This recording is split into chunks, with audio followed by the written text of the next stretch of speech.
I want to welcome everyone to the May 16th, 2024 meeting of the Charter Revision Commission. I'm calling this to order, and now our first order of business would be the minutes of the April 18th, 2024 meeting. Does anyone have any comments, questions, or would somebody like to make a motion? Peter has moved to approve the minutes of the April 18th meeting. All those in favor, please say aye. Aye. Anyone opposed? They pass. Patrick, is David on? I don't want to ignore David if he's on the line. I believe David is on. Okay. If he could confirm that for us, David, we want to confirm that you're there. We don't want to ignore you. Hi, David's here. Okay. Hope you feel better, David. Thank you very much. Just in quarantine at this point. Good to see you all. And just, Even if you can't see me. we can't see you, but please, if you want to say something, just burst in on us, okay? I have to raise my hand to do that, but I will. Oh, Patrick's going to be monitoring. Thank you. if he wants to raise his hand, that's certainly fine, or we could just keep his mic open and he could jump in. Yeah. Either which way. Yeah, David, we'll keep your mic open if that's okay. That way you don't have to raise your hand every time. Thank you. I'll keep the music down. Okay. Okay. First, we want to welcome everybody tonight. This is absolutely exciting. You're the biggest crowd we've had, so thank you. It's half of our DM. Yeah, it is. So thank you. The real nerds really showed up. Not quite half. Yeah, there are three of us up here, so There that are you go. TM members, so we. Is that a quorum? Yeah. Not quite. Before we get to the exciting business of RTM, we want to just finish up some old business from prior meetings, and that is getting an update from David and Hannah on rewriting some of the sections of the charter. Just so everybody knows who hasn't been to a meeting before, we had two of our commission members who happen to be lawyers and really good at drafting and redrafting are going through the charter for us and are the ones that are going to be making the changes to the physical document and keeping track of it so we know what's happening. And that'll eventually, once we're ready, I think, go onto the charter page on the website so people can follow along as we are doing what we're doing. So I don't know if Hannah or you or David have any update that you want to give us. I don't have any further update Okay. from the last meeting. Right now, the only thing we've agreed upon is removing the references to the school board, so we can have those edits ready for the next meeting if we want to go that way and start posting those changes to the website. But that's it. That's it. That would probably be good. So people will think we were actually doing something. The other issue that we agreed to begin drafting language had to do with powers of the people in terms of the ability to bring issues directly to town meeting. And I will agree to have ready for the next meeting proposal about how we'll address that. We decided that a couple of meetings ago. That's great. All right, does anybody else on the board have any questions about that? Suggestions? All we need, if you would introduce yourselves, obviously if anyone's been to any meeting, they know, just introduce yourselves for the record and because we are being taped for BCTV. So George. George Carville, when you're talking about the rewrite, I would request that at least one version posted be in what I know as edit check mode, which is to say struck through and underlined so we can actually see what the changes are. That is the plan. Good, thank you. That is the plan, so people can see it. We don't want to hide what we're doing and make people confused, so we're doing that. Gary. Yeah. So Gary Stroud, District 8. That being said, it's just gonna be a draft, basically, before you make the final. Yeah, I think what our plan is, and you know, anybody here can contradict me if I'm wrong. The plan is, as we're making decisions, the draft will be, you know, it'll be, not like as it's happening, but after we make a decision, it will be changed on the draft that appears on the website. So we'll keep up with it so that there's no big lag time, like we make a decision and 2 months later you see a change. But it will be a draft all the way through, so it'll be, you know, updated intermittently as we go along. It'll be a more and more complete draft, but it won't become the proposed changes to the charter until we get to the end. That's right, that's right. Because what we have to eventually do is, as a group, agree on that this is the draft of the charter that we'd like to have representative town meeting consider. So that's our ultimate goal, is to get something, because it has to be approved by RTM, it's not the people sitting up here that do it. So we'll come through at the end with a draft that we all feel is what we want RTM to look at. And then obviously when you get that draft, there'll be a special RTM as well as some public meetings prior to it so that we can have the opportunity to explain to everybody, here's how we got to where we got on this thing. So that's why it's really great that you folks are here tonight, because we love input, things that we're gonna talk about that have come from other people, things that we haven't thought about. So it's really great to have this interaction even before we get to RTM, when everybody's looking at these drafts. Andy. I'm Andy Davis. I'm a rep from District 9.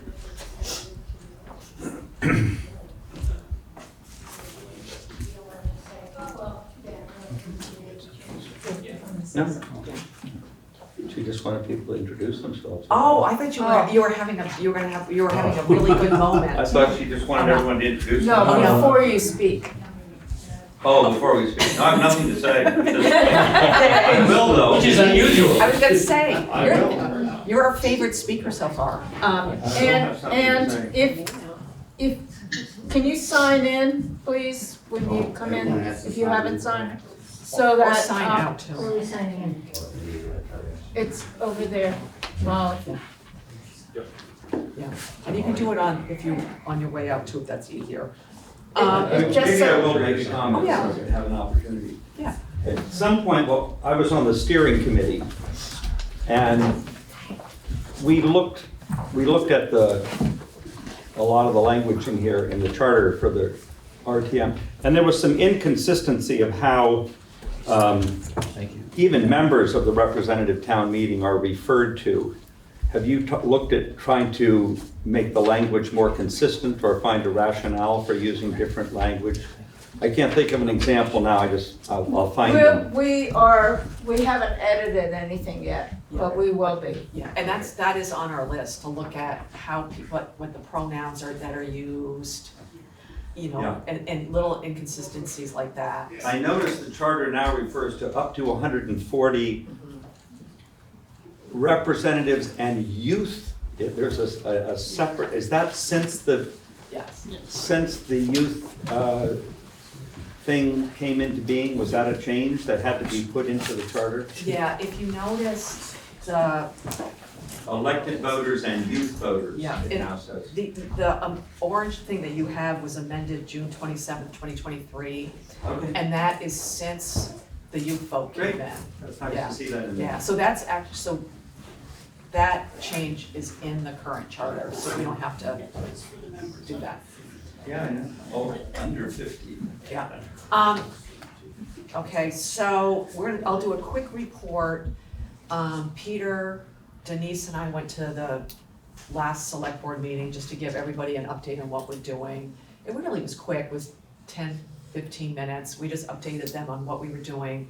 Talked about this meeting and why we really wanted our TM members to be involved. And we want people to be involved beyond just this meeting.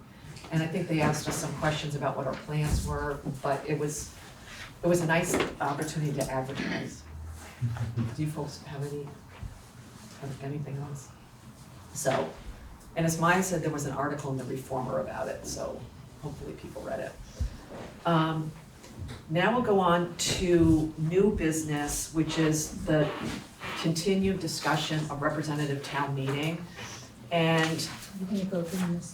yeah, we have a list that we'll go through, hopefully in a good order by how the subjects appear in the charter.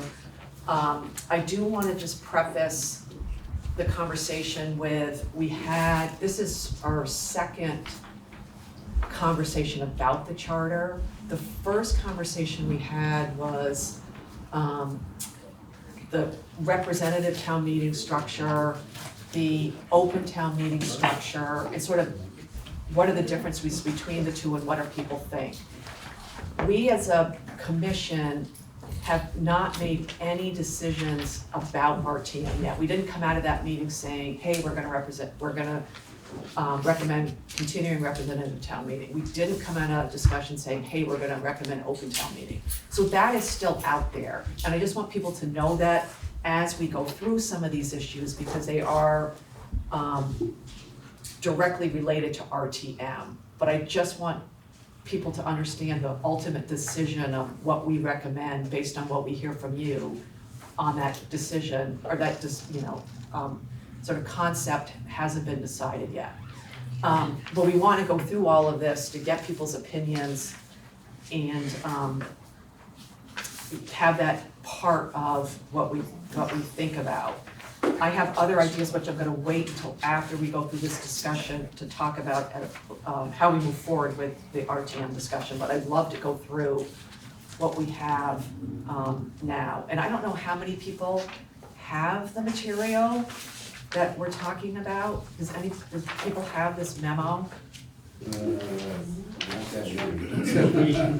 we can Enough. read I can certainly it. make What we'll do is we'll read the topic Yeah. and then, Yeah, so we're trying to do this in an orderly Yeah. manner. yeah, And if you haven't signed in, you can sign in when you leave. We need a record of who was here Yeah. for the minutes. and Gary, Yeah, also for the people I guess on Zoom, do they have a way of looking at it if they don't? probably not at this point. We'll remember that for the future. But I will read the articles. We're gonna take them in order as they appear in the charter, which I think is the helpful way to do it. I think Patrick's gonna make some. Patrick's making more copies yeah. for you. And Bob Fisher and Hillary Francis had conflicts that came up, so they're not here tonight. Bob Fisher has done a memo for us on, as the town attorney, what he sees with these issues, and we can talk about that too. But love to hear obviously we wanna hear what the public thinks about this. The first thing that came up, and I wanna say this again, these aren't things that all of us just thought of on our own. These discussion points for tonight came out of the first RTM meeting that we had and subsequent meetings that we had that people came to. So that's why it's exciting people are here tonight. The first thing is Article 2 of the charter, Section 2A, and it talks about the number of members of RTM. And our question for us is, right now it's up to 140. And the question that needs to be addressed is, do we want to change that number? And we had some compelling conversations the first time where, and some of the people are here in the audience and they might want to talk about it again, was we're not getting 140 people running, do we want to lower that number? And if we do, by how much?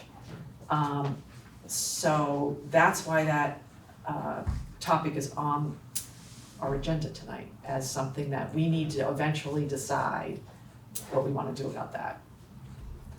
Okay, So- might be able to give some other perspective. Yes, Thank you. So this is David Gartensetin.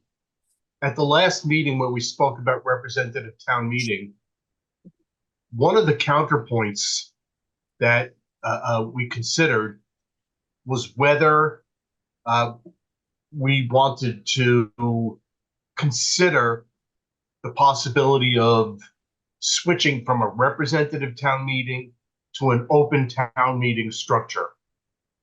And so there was some hearty discussion in February, I believe it was, about whether we wanted to try to reduce barriers to participation.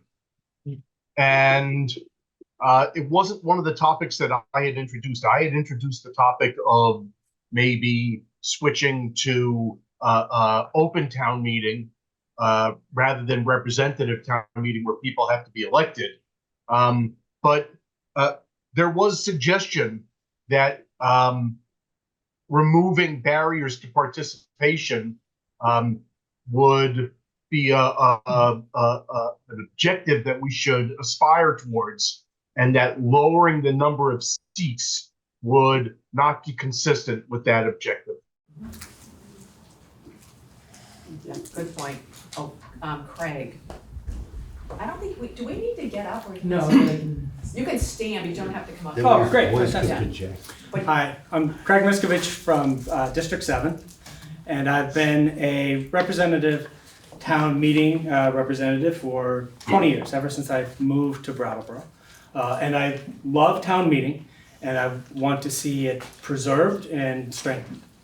So it pains me to say that it's anti-democratic, because in my district, if you weren't able to take an entire day on a Saturday and go to town meeting and be a representative, if you had childcare obligations, if you had work obligations, if you were pulling a shift at GS Precision, you don't have a vote about the most important civic vote that occurs in the town of Brattleboro, which is the town budget. Because there hasn't been a competitive race in District 7 for well over a decade. So if I wasn't able, and I'm blessed and privileged to be able to go that day and sit, and I can talk about how long the meetings are, because I've done that analysis too. But if you can't go and take 8 hours to sit in representative town meeting, and there's no competitive race that you can vote for, then how, we have disenfranchised District 7. Because there's no way for those voters who don't have the same privilege as me to go and sit for 8 hours to participate in a meeting, to make a meaningful vote. And I love David's idea. If we could increase the participation such that there were competitive races, great. We've been talking about increasing competitive races and civic participation in Brattleboro for the 20 years I've been here, and I'm pretty sure it's been discussed longer than that. And the way I think to increase the competitiveness of those races is to reduce the number of representatives. Make those races competitive, and then the people who don't have my privilege and can't go sit there for 9 hours do have a meaningful way to vote on a very important, the most important civic vote, I think, which is the budget. Thank you. Thank you. David Levenbach. I have a question of Craig. So you say reduce the numbers. What's your suggestion? Cut it in half. Yeah, it's still plenty of diversity of voice, it's of diversity of opinion, but it would be above the minimum number that we've had running for elections over the last 10 years. And that would be great. I mean, if cutting it in half makes it competitive and inspires more people to join, then great. Maybe at some point in the future we raise it back up again. But right now, we're disenfranchising voters in District 7, and that's not fair. Can I ask another question? Can you explain to me why, from your perspective, reducing the number of electors is a better way to combat disenfranchisement than to just switch to an open town meeting? That's great too. I would love that. I've been informed by people who are smarter than me on this issue that the variability of the size of the crowd and the quorum issues are difficult, but I defer to the town on that. But that's a consideration. Okay. David, then we'll do. David Lamont, District 9. I'm not particularly in favor of reducing the number. I don't know that cutting it to half will increase the competitiveness. I think it's going to essentially cause some people simply not to run, and in any event what you'll have is the same candidates who were members before running for fewer seats. I don't think that necessarily increases the representation of citizens. I think the number actually, and I'm not wedded to 140, that seems sort of an arbitrary number. Cutting to 75 would be similarly arbitrary.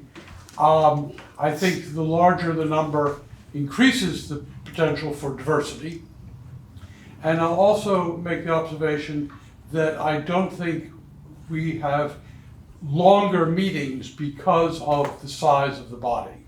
I mean, there are a fair number of people who talk a lot, maybe too much.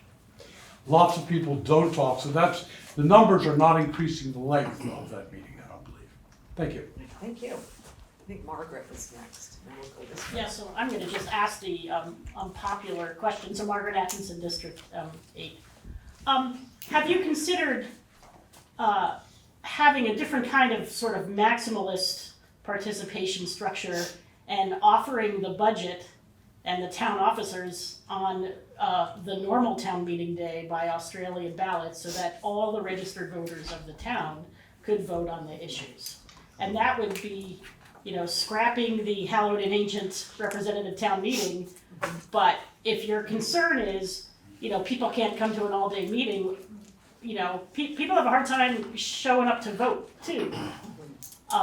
Even if that only takes a half an hour. I mean, I don't think you're ever gonna solve that problem, but if you're looking at, maximum access and also getting the voice of a much larger number, at least, of folks, that's the way to do it.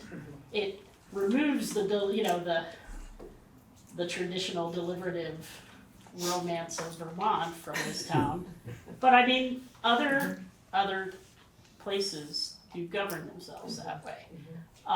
That being said, again, I've been showing up at town meeting for a really long time and really value it as a tradition and as a great place for people to discuss issues.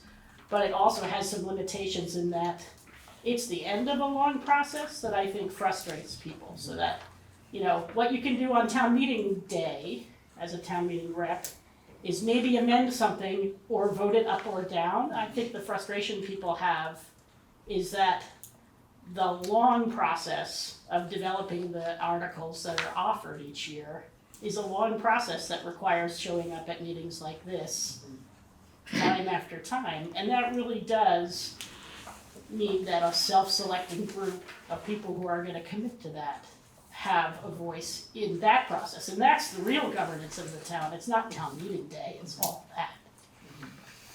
Margaret, what would you say to, let's say the budget goes, we decide to put the budget to an Australian ballot vote. That means it's either voted up or down. There's no room to discuss it or amend it or to increase or to decrease. Yeah, I think that means that the way the town does its business and educates its citizens about what's going on is that you're gonna have that discussion in the budget building process and in open meetings as the select board or the budget committee. I mean, I think, I'll just say, the process with the consolidated school board one is also one that leaves much to be desired in that, I think that too is a budget that should be offered on main town meeting day, not on an obscure Tuesday night in February. Both the processes have a real lack of insight and participation from the general public. But again, a self-selecting group of people are gonna care about it, and then everybody else is gonna, engage as they can, and then hopefully pay their taxes. Spoon and David. David spoke of barriers and then... Introduce yourself, Spoon. Is what? You have to introduce Oh, yourself. Spoon Agave, District 8. David spoke of barriers and then went on to speak of people who couldn't attend because they're working. And well, when can you have a meeting when there is nobody working? So I don't think that's a barrier, and I was wondering whether he was thinking of if a barrier was that you had to go out and get 10 signatures. And I think the feeling has been for many years, if you're not willing to do that little tiny bit, you probably aren't too motivated to be on in RTM anyway.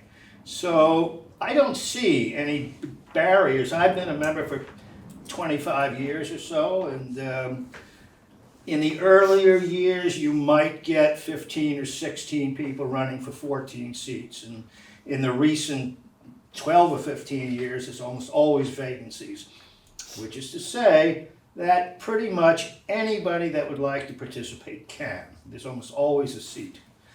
And so I don't see any barriers to participation. And the other part is, this is a representative, that's what it is, representative town meeting, like our legislature in Montpelier and in Washington, they're representative. Everybody can't vote on everything. Yeah, I hear what you're saying specifically with regards to not having any time that it's going to be fully open access to everybody. There is the right to attend a town meeting. You are not allowed to lose your job because you choose to attend your town meeting, and I think it would be more accessible if it were on a day that is, a state holiday and where a lot of people are able to access that. And I would disagree with what you're saying that because the races aren't competitive, that anyone who wants to participate can. As someone who's a more recent resident of Brattleboro, it took probably 2 years to even understand what RTM was, and I'm on this committee. I couldn't tell you how to get on the ballot. I couldn't tell you who the representatives from my district are. I don't even know what district I'm in until I go in there and they point to my road on the board. I think that by creating this process where you have to get onto a ballot, that is a barrier to entry. And if you could just walk in, it's the first Tuesday of March, that's the day it is, you could just walk in and participate, that's much easier for people to engage in than the process we have now. I had Daniel they won't go back this way. Daniel Quip, District 8, and also the Brattleboro Selectboard. I would be more in favor of an open town meeting than I would of a reduced membership of a representative town meeting. And I am against the idea of the budget being an Australian ballot, partly for self-interested reasons. The work of the select board and town staff over many months could be undone in a very quick measure. And then also I think that whilst town meeting does have limitations about how it can impact the budget on the day, I think that the discussions that we have are very important. And I would say inform the budget process in the following year, inform the select board's work, at least from my own perspective. And losing that doesn't seem worth it to me. Thank you. And George? George Carville, West Granite, District 9. I don't know my district. Keep changing it on me. A couple of thoughts. One thing, the unopened meeting still leaves the person working at GS Precision unable to come, whether it's closed or open. So that doesn't solve that problem. An Australian ballot for the budget, to keep it in line, would probably require 3 town meetings. The town meeting in 1st of March where you elect people. Then we have a representative town meeting, we talk about the budget, and then we have a 3rd Australian ballot meeting where we actually vote on it. I mean, that might work. The idea that someone is disaffected, that they can't participate, suggests to me that they don't like the outcome of what happened at town meeting.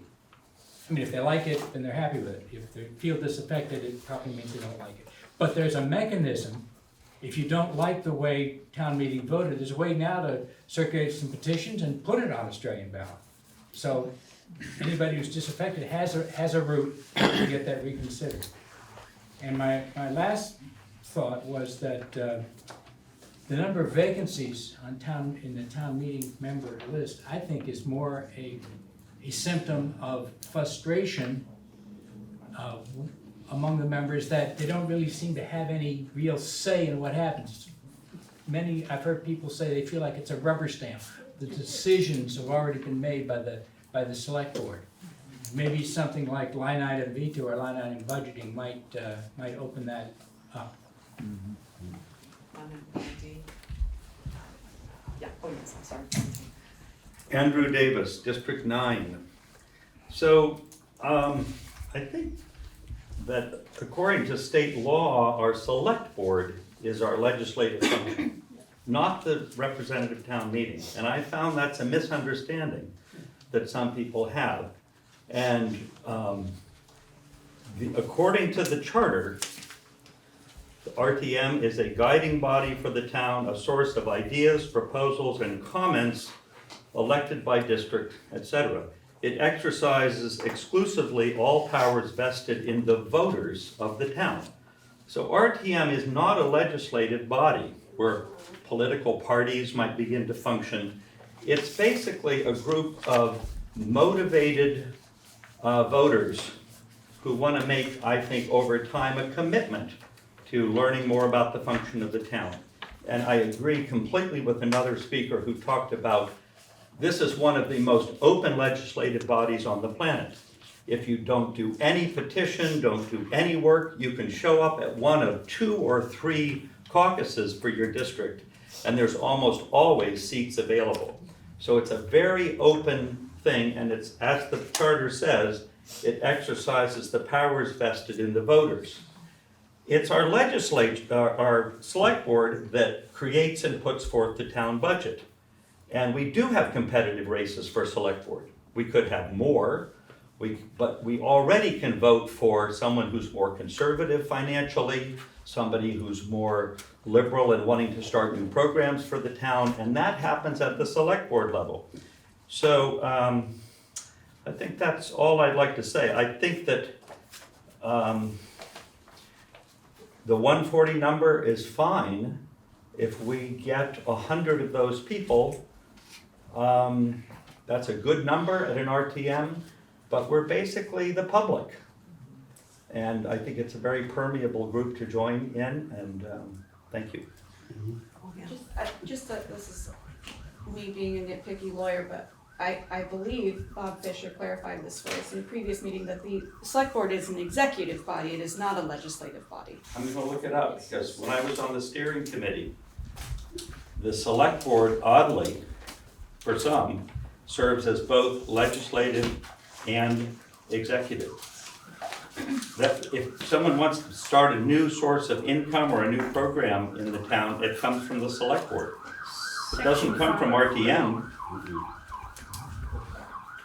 I'll look it up, but that was something we discussed at length at the steering committee, because we did have members who came to the steering committee wanting RTM to act as a legislative branch.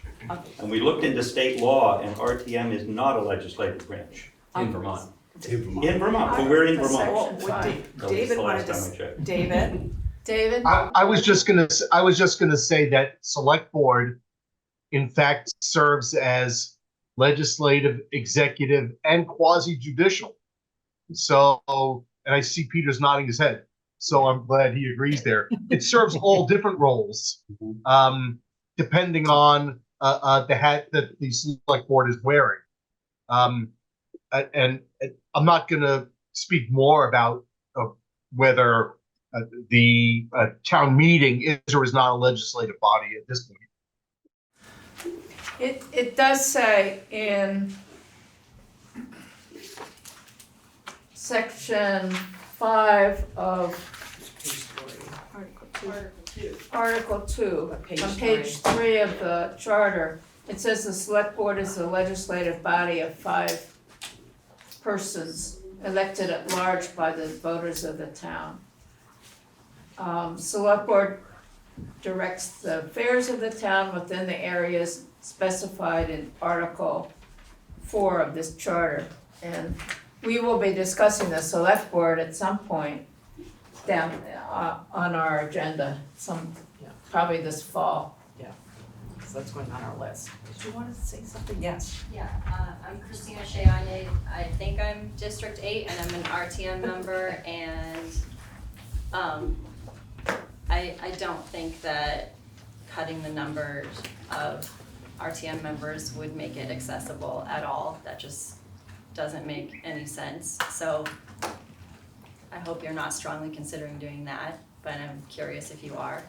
And the accessibility, all the accessibility issues that you mentioned, Hannah, I totally agree with all those and have the same experience, and don't think that they're really related to the number of RTM members or if it's an open meeting or not. But I think that they are related to the actual issue, which is participation, which I think is, no, the actual issue is interest, that I just think that people aren't interested. And then even if you are interested, that information is not readily accessible. And that's what I think that we should be spending our time discussing, is how to actually make the representative town meeting more of a representative voice to all the voters who can't be there for whatever reason.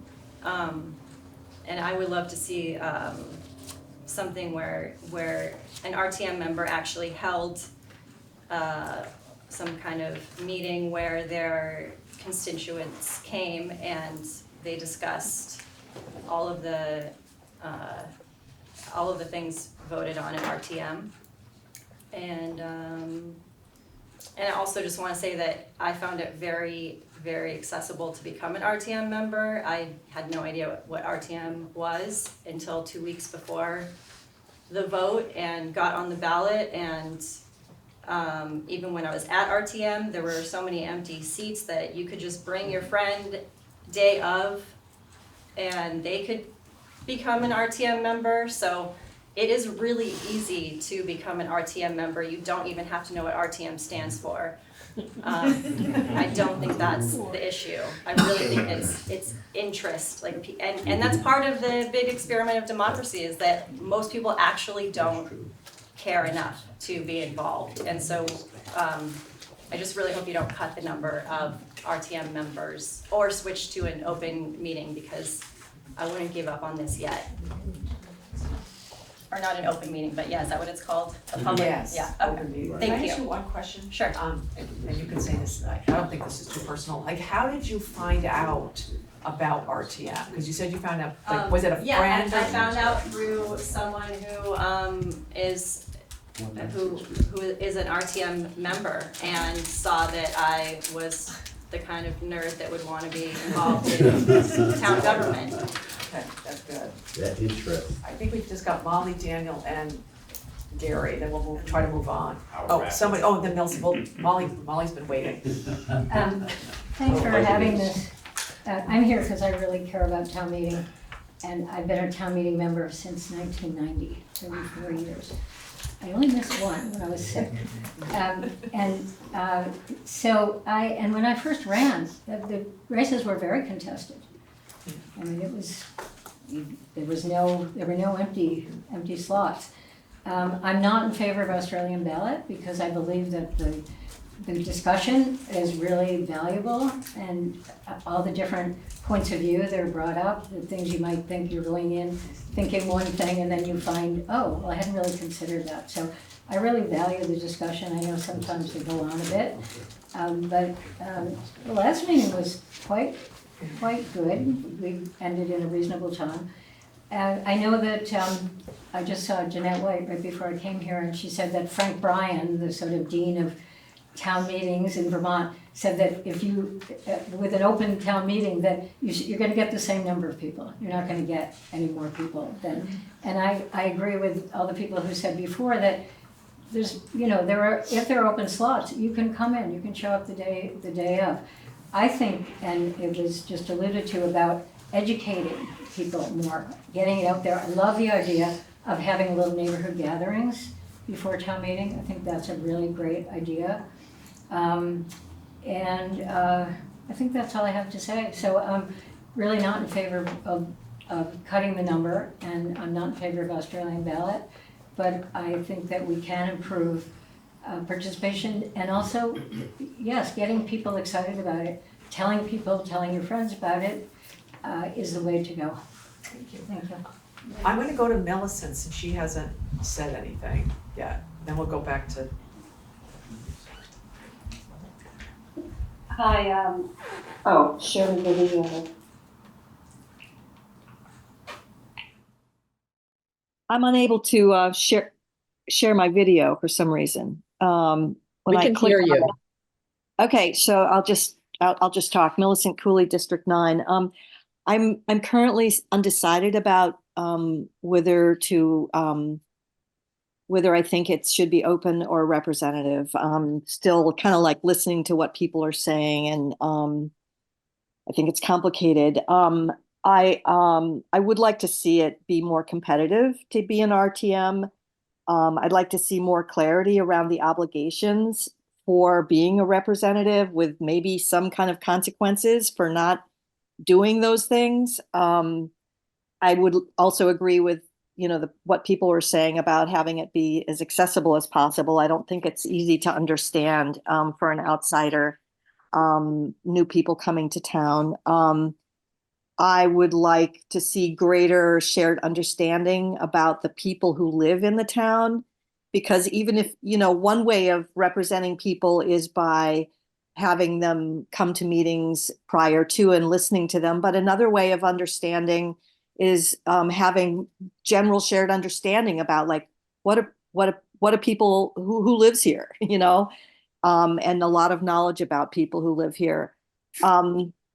The district meetings, I'm concerned that the districts themselves, while they're necessary to be aligned with the state voting system, aren't necessarily meaningful. So neighborhood meetings, is there some way to have neighborhood meetings that can get in, then can get heard? Because there's natural neighborhoods that exist here, whether it might be, the downtown district or, the Black Mountain area. I'm not really sure what those neighborhoods would be.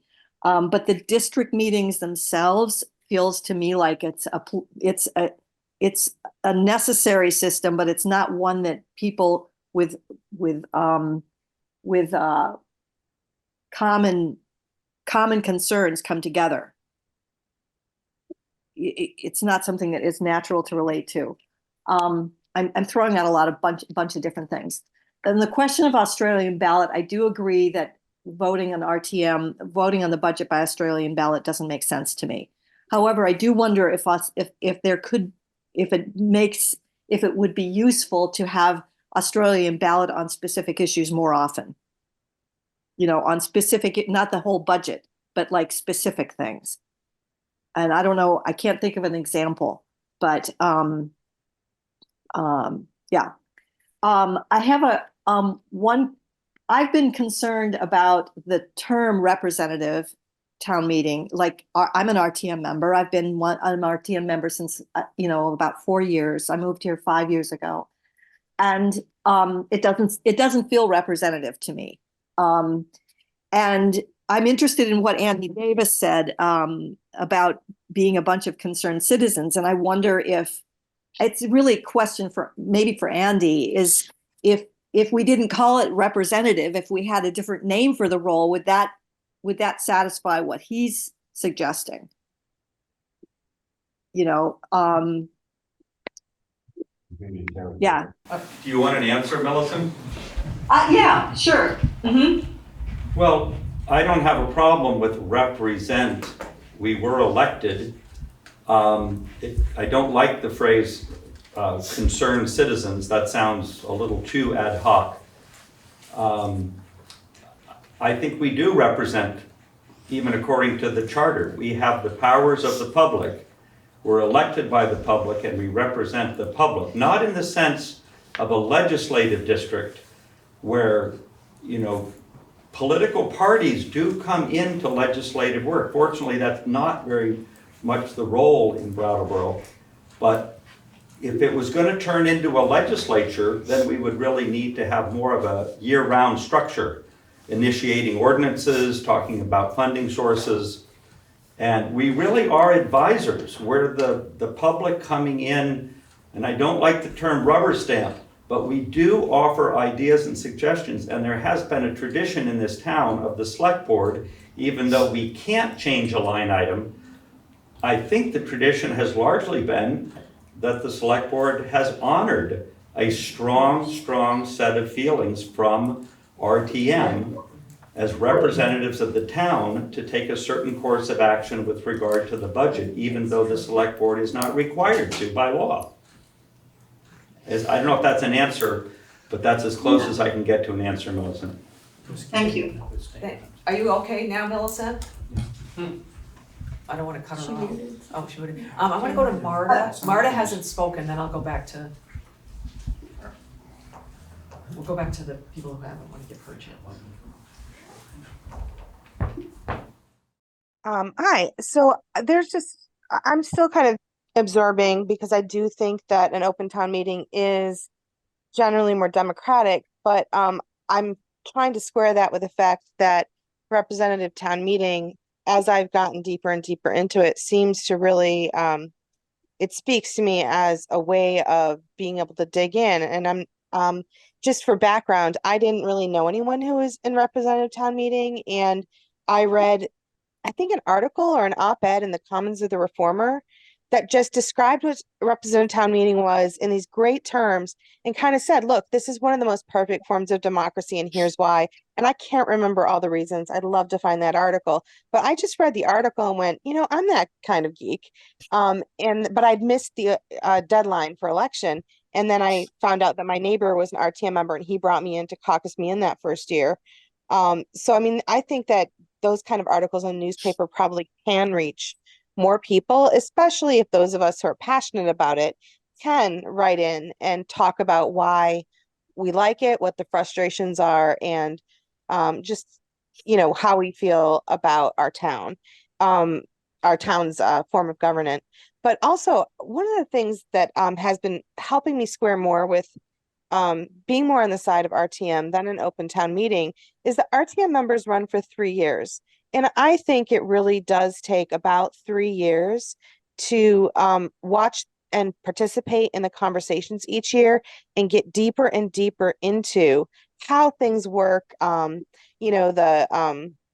ties from year to year, the changes in opinion, the things that are brought up continually, and then somebody brings up a new argument and it changes the trajectory. Like being that 3-year term, I think, is really important to create seasoned RTM members instead of ad hoc. And I think that's why I think I tip more towards RTM, is just because I think that 3-year term is super important to give people that in depth. And at the 3rd year, you're like, oh my gosh, I'm really into this. I want to meet with other RTM members. I want to discuss topics, during the year. I want to go to those select board meetings where the agenda items are being discussed so I can get deeper into it. So I think it's this great, educational 3 years. And at the end of it, when you run again, I think you tend to feel much more confident than your first year. And I don't think you could have that kind of, trajectory of consistency with an ad hoc open town meeting. So that's just what I wanted to observe. Thank you. We'll take the 3 people with their hands up, Gary, Daniel, and Spoon, and then we want to move on to the next thing, if that's okay with everybody. So Gary. Okay, I'm going to be quick. First I want to say welcome to District 8. I myself personally, I'm the chair, and I would love to meet with you and get your information as well. I got aboard this myself personally, not for my own self-interest, but the interests of the people in my district, to be the voice for the people who can't speak, who can't come out. So I'm not representing, per se, as a town rep. I'm representing a community. And it is important for people to come out and to get it, not just once a year, just like we're having a class reunion.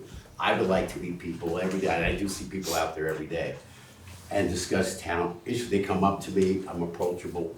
That's the way to be, and let people know that you exist. I came aboard because back in 2008, I was invited. and I struck that interest. And also, thank God now we have Andy Davis's tutorials. I suggest them highly, 5 stars.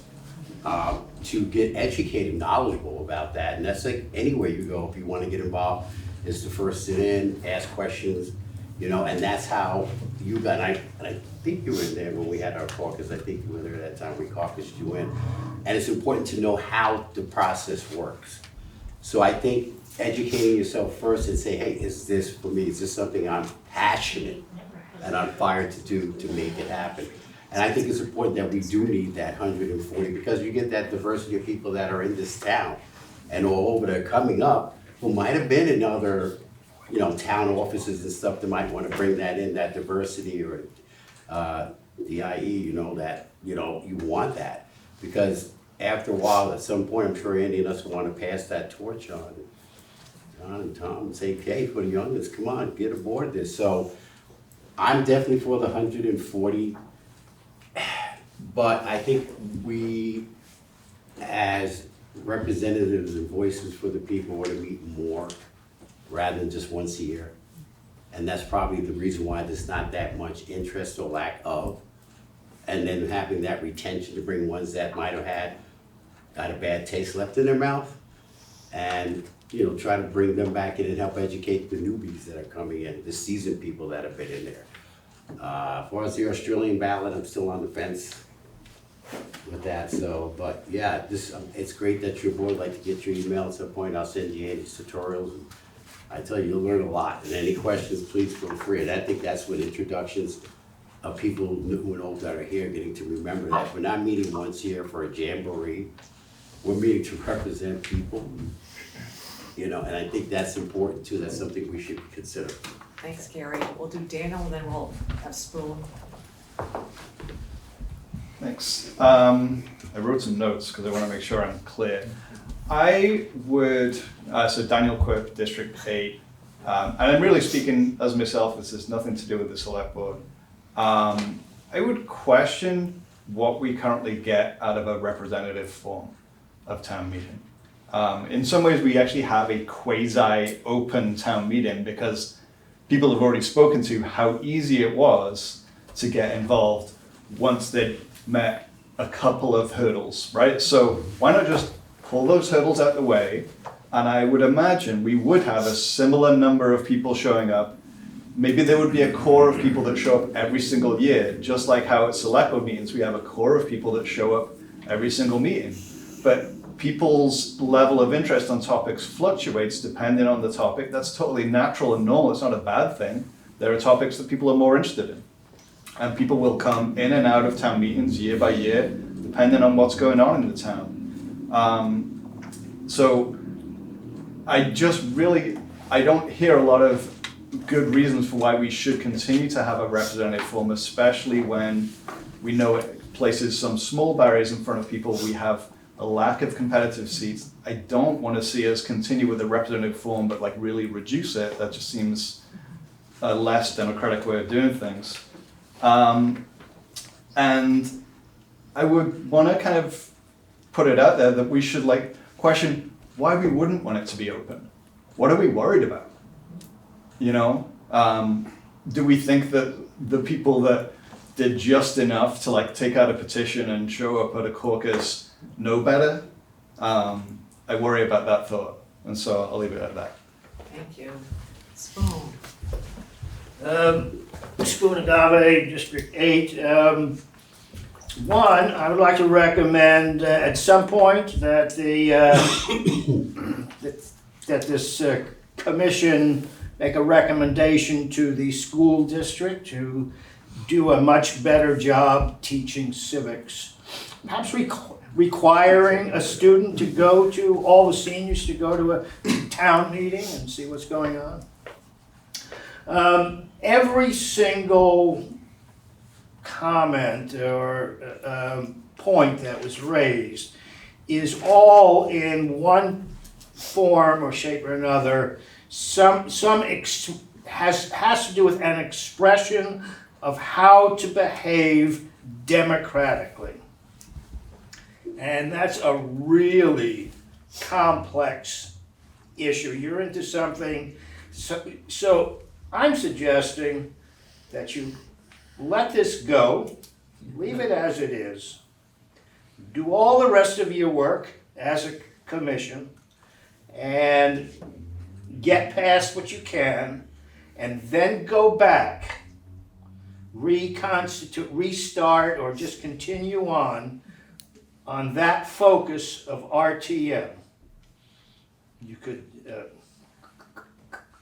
call yourselves a steering committee. But you're into the very essence of why do we have an RTM, and what is democracy and how do we practice it? And I don't know if you've got the time to do that. I don't think practically we can divorce one Right. matter from the rest of the charter. We need to look at it as a whole. That's our directive, that's our intention. And we're gonna look at the whole thing and make one full recommendation, to sort of segue to the next topic or a coming up topic, but, this isn't gonna be a line item vote on the charter changes. It's gonna be a wholesale, here's the whole new charter, yes or no. Whoa, that's your intention? Yes. Well, that's the way it's always worked. Absolutely not. I was on the last one, and we went through, we had a special representative town meeting, and we went through each of the 33 recommendations. We're gonna figure that out. We haven't What we're saying is we have to, I think what Hannah and I are saying is we have to look at the charter in its entirety. Right. I mean, that's our charge. Well, that's what we did. Yeah, that's what we're doing. We We're not went through the whole thing, And that's what start we're to doing. finish. Right. We have a charge from the select board, which is to look at this charter that we have now and recommend changes. We don't have a charge to look at some of it now and then get that done and come back and look at it again. So I think our thing is we're looking at all of it right now. The charge is actually from the state, that's what's Well, required. but we were appointed by the select We're board, appointed by the state. so that's why. Do you wanna say one last thing, Christina? Are you strongly considering making these changes, the reducing the number, going to an We open? don't know, I'll Yeah. answer, we don't know, we're listening to what everybody says. Yeah. We'll have some discussions about it. Yeah. We'll have an internal vote. So that seems very drastic Well- to get rid of representative town meeting. Well, And I'll at the, when we get through this discussion, I'm gonna make a suggestion on how we move forward, but I wanna get through all of this stuff in advance, like all the stuff we're talking about tonight, and then I'm gonna make a suggestion sort of that hopefully will help us with this discussion. So I'm not going like stick around, I don't want you to think it's gonna be that exciting, but I think when we get through I this. do just wanna add that I am able to go to town meeting because they offer a childcare stipend, and if it were an open meeting, I don't know how that would work. That would be another barrier. I also went door to door and asked all my neighbors how they felt about all of the articles 2 years ago in my first year, so I don't understand how RTM members don't prioritize the first word representative, and I really just don't want to give up on that because I think that we can strengthen that part of the meeting to really represent. Okay. Oh, I know, we're moving on. I wanted to give Christina the last word because I'm done. I'm so Thank excited. A new person. Peter wanted to say one thing. Yeah, so I want to thank everybody who has spoken, and I think particularly some of what you just framed, Christine, in terms of the need to like think deeper and longer and engage with this, because it would be a momentous decision to move away from representative town meeting to open. I think is right, and I think we've heard tonight, I'm so glad that the room is full of people finally. We've been wanting more public participation in our meetings, and it's, I think, evidence of there being no one right answer to this stuff. It's very important. We need to find a way forward that can be hopefully as good or better than the system we've had. There are some flaws, there are some barriers to access that people have raised legitimate concerns about, and so We want to look at how we might make the system better, but be careful not to make it worse in the process. And just the fact that there's probably, I don't know, 15 of you here and a few more online, in the comments that we've heard this evening, there's such a variety of perspectives. Reduce the number because that's going to actually create competition in the election process, which is therefore more democratic. No, that's not more democratic because then not as many people get to participate. Well, if it's about participation, then open town meeting is better. But no, open town meeting isn't better because it's good to have a sense of responsibility to your neighbors if you're going to show up and be part of it. I think all these perspectives are valid, and so it's helpful to us to hear the variety of things that you've said. I want to ask, as we go forward, that you consider offering us feedback on a particular thing that we might not otherwise have asked, and that's why I wanted to ask Kate to give me a minute to raise it here. We're going to work our way through this evening the provisions in the existing charter that speak to RTM. There's nothing in the existing charter that speaks to RTM meeting more than once a year, except when called together by the select board for a special meeting for usually a single purpose. And one of the questions I've had about whether we stick with RTM or whether we go to an open town meeting about this concern that has been really present in all of our thinking or the community's thinking around town meeting for years of barriers to access. Childcare was one, and then that's been addressed. And the fact that it's such a long day usually is a concern people have. The fact that it's a Saturday instead of the Tuesday, and there's state law that protects your right to go to an open town meeting. So with all these different aspects around accessibility, Gary raised a few minutes ago the possibility, verbalized, what if we met more often? And I think that's something that we need some community feedback on, and I think it's something we need to consider is the budget would have to be considered in the spring just to do it in a timely manner in terms of the state's required fiscal year that the town follows. But that doesn't mean that the other decisions made at the annual town meeting have to be made at an annual town meeting. And would it be useful to break up the work of representative town meeting or open town meeting into some pieces that could be in different meetings held at different times of the year? Or conversely, would that be viewed as being even more burdensome and more of a barrier for people to be able to show up and participate? I'd like to hear some input from you all about that as we go and address some of these other specific questions that we intend to ask. So like lunch and all that.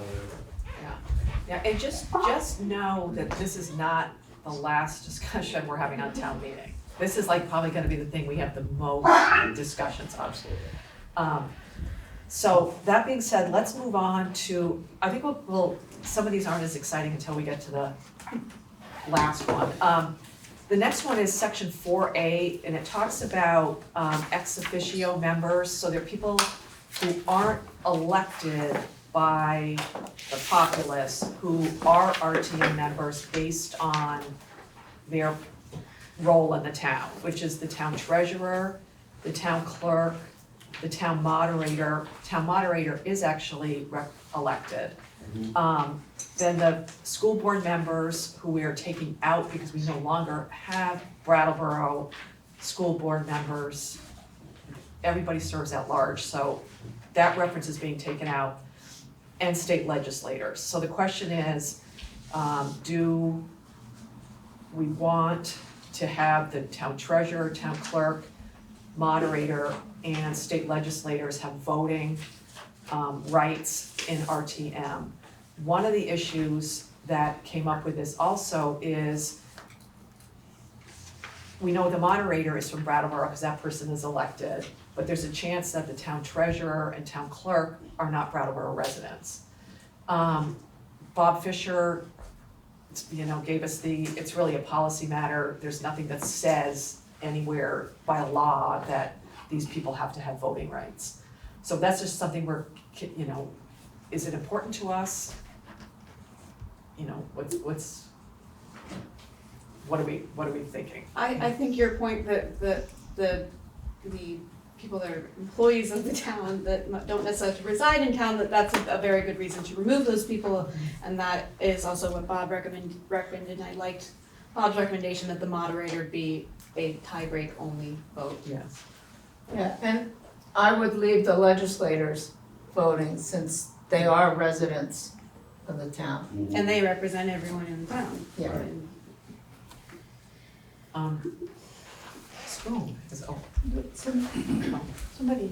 Oh, well, I'll go to Nancy, I'm sorry. I couldn't see. I'm assuming you did some work and, or at least you know whether ex officio, well, since we have the only RTM, I don't know what other towns do, we have the only RTM in the state. So does the state require ex officios? If they don't, then the next question is, why do we have them at all? And I think you need to figure out why they are there at all before you can think about whether they should be there at all. By there, you mean at the meeting or voting? Why they, yes, as a voting, why are they ex officio? Why do these people, why not have the director of groundworks ex officio? Why not have every employee of the town ex officio? Why are there ex officio members? What do they contribute positively to RTM? Well, the town treasurer often answers questions. Answering about the questions budget. is not have, that's different. And the town clerk takes the minutes. All right, attending, so They don't have to be. there can be a requirement to attend. That's what I said. I said that I think Hannah I was agreeing with Hannah that they probably shouldn't be voting members. But the legislators should be voting members. Why? Because they represent us in the same way that all of us that got They are elected to town meeting represent the town. All right, there may be, I don't think, are they representing us in the state, so they should be required to be at town meetings so that they can do that? Is that what you're saying, or? I'm not saying they're required to be there. I mean, but How if can they they come, they should be voting members. I mean, that's Yeah, my opinion. I'm just trying to think of why. That's the ultimate question. Nancy, who's on the screen.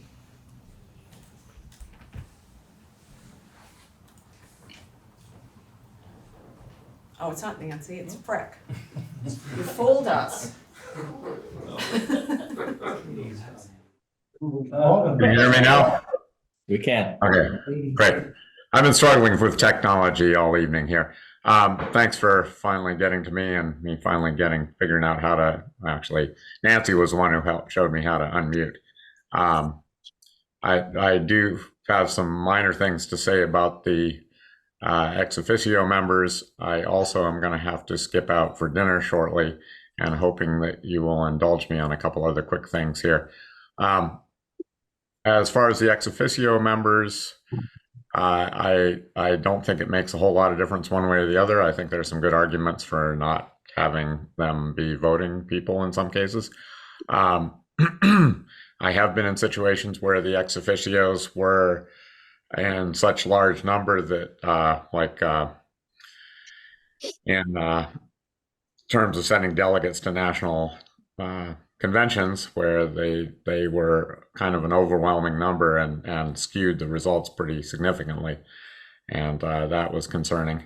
I have a quick question about whether you guys received the input from the Energy Committee that I sent to the chair, I believe, and wondered when that would be addressed.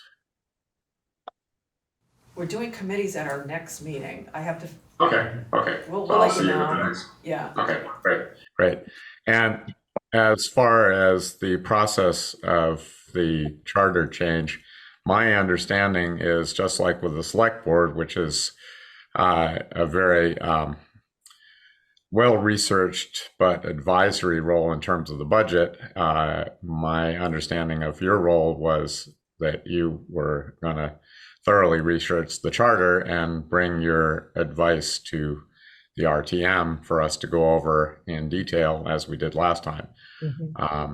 If something has changed, I am curious why and how that change was made and what the process that led to that was.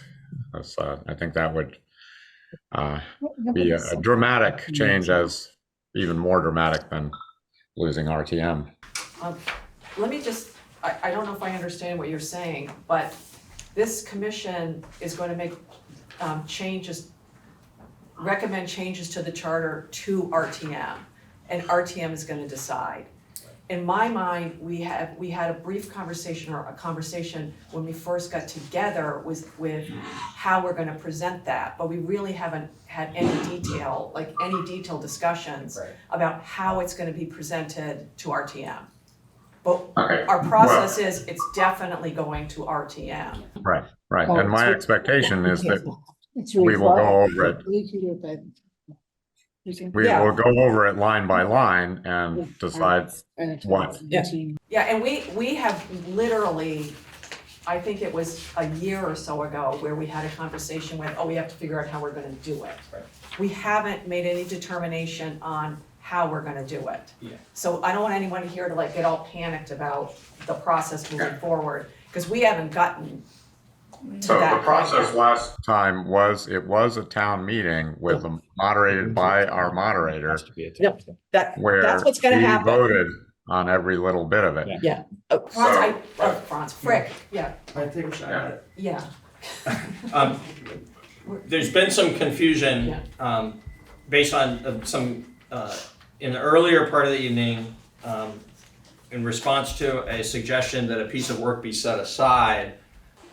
One of the members of the commission spoke to the fact that we're looking at the whole thing, and that's been interpreted by some to be that there wouldn't be a thorough review at RTM. I think what Kate is saying, and it'd be important for us not to bog down on that. We haven't made a decision, as Kate said, about exactly how it'll roll forward.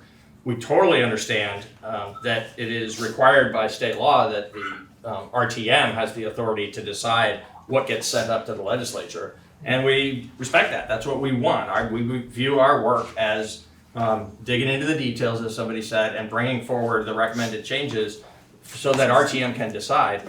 And I think it's really important that we not get distracted by the idea that there's different ways to get to RTM, or to have RTM actually wrestle with this. We will. That's a decision that's going to get made months and months from now, when we're actually closer to the end of actually having a set of recommendations. The point that was made earlier is it's our job to look at the entire charter and to make recommendations related to the entire charter. And so we are considering, as we look at specific sections, we're considering it within the whole. Yeah. And I also think it's important to note that we went through a thorough look at how all the other charters in Brattleboro came together. So we understand what happened the last time and how it went to RTM the last time. So we have we had appreciation of how it happened. Perhaps someone misspoke, but there was someone who said something to the effect that we would vote the whole thing up or down, and Doesn't mean we wouldn't discuss it thoroughly.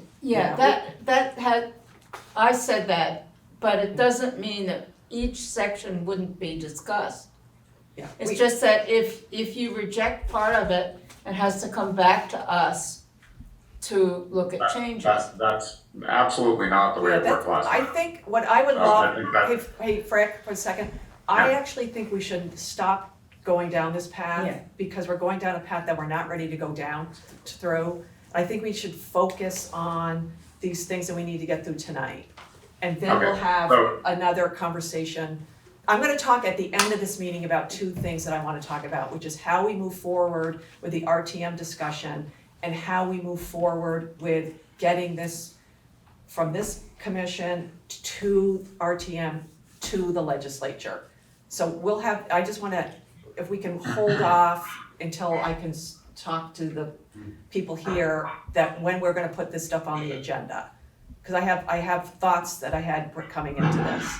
So I'd like to not bog ourselves down on this yet.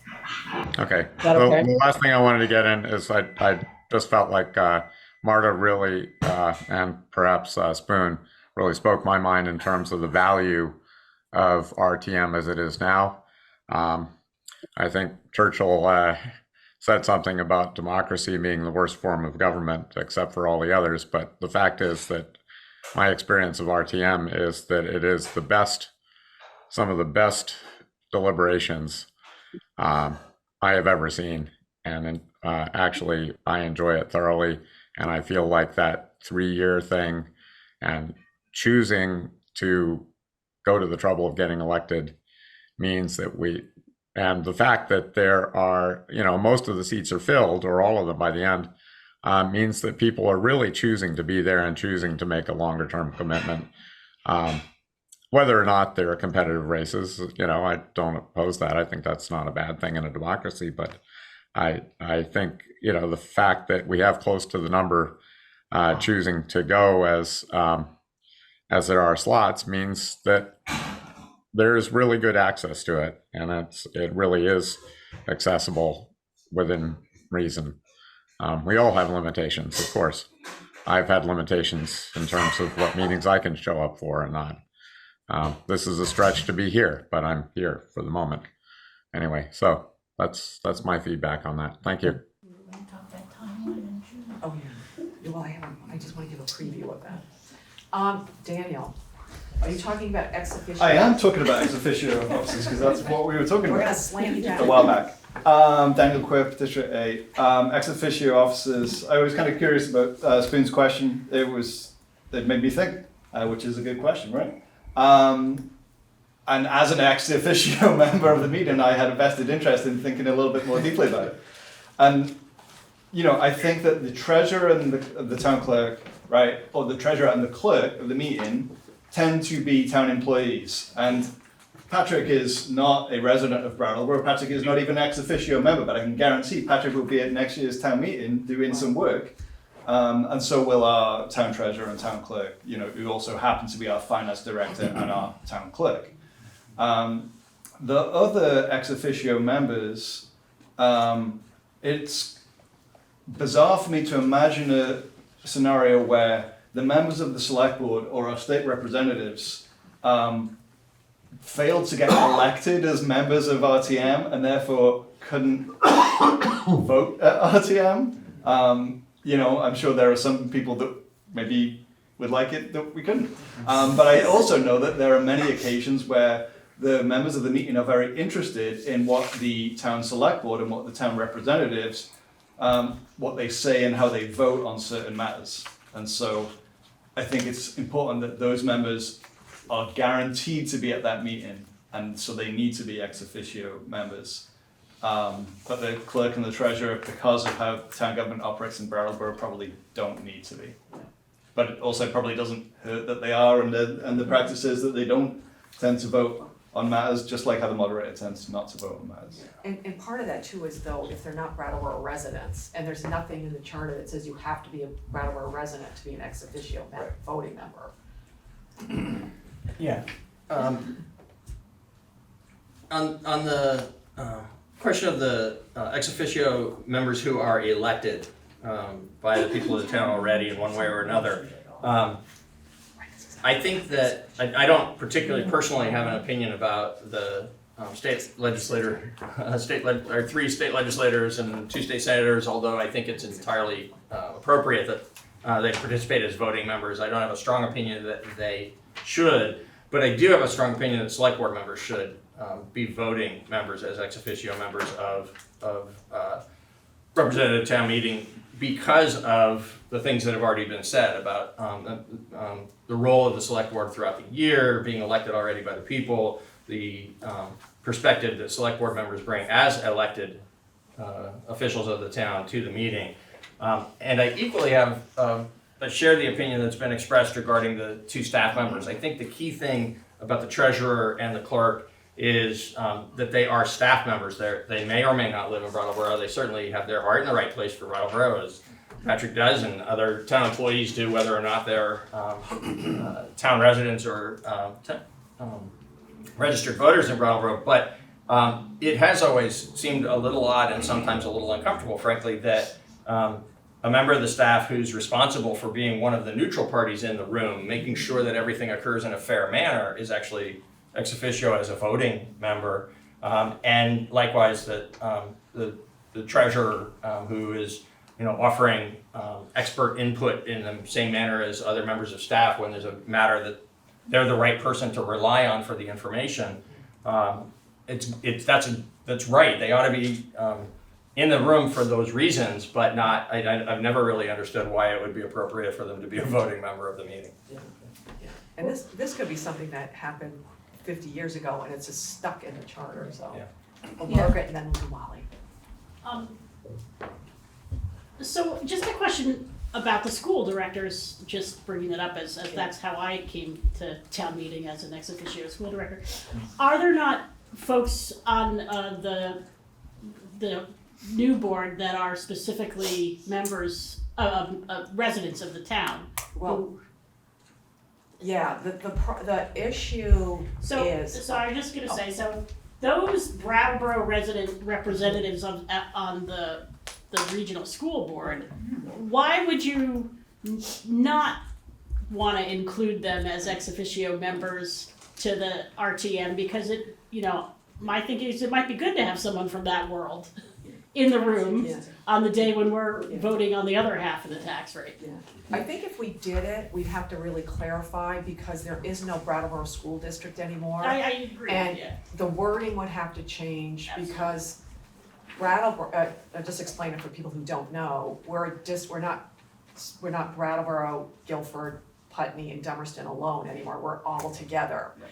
And if anybody voted in March, you notice that you weren't just voting, you had the school board list, but you weren't just voting for people from Brattleboro. Right. You were voting on people from Putney, Dummerston, Guilford. Every town was doing that. And not that this is a bad thing, but I think it was two years ago or whatever it was, one of the board members who was elected as the Brattleboro member actually lost the vote in Brattleboro and won because they won in Putney. Now that doesn't mean that person shouldn't be a Brattleboro RTM member, but you know what I mean? So it's kind of like there are other towns representing or electing a person that's gonna be in Brattleboro RTM member. But they're still a Brattleboro resident and a Brattleboro voter. Right, but they haven't been officially elected by the people of Brattleboro. I mean, that's sort of where my head goes around that one. It's not as clear cut as it used to be. I agree. Just asking the question. It's a good question. Yeah. That's why we asked it, because it's a good one, but it's sort of like getting your head around somebody who is from Brattleboro but does not win the Brattleboro election and is in the seat they are representing Brattleboro because they got more votes in Putney, which has actually happened, I'm not making this up. But And I mean, to go back to Daniel's point, I don't think there's any reason that person couldn't run to be a member of RTM. Absolutely. Right. If they wanted to participate. Right. Because you're a Brattleboro resident. Yeah.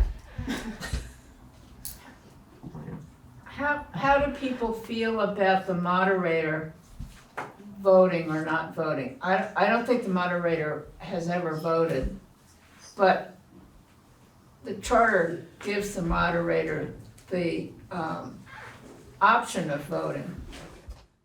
Well, I'm going to just speak to that from what Robert's rules say.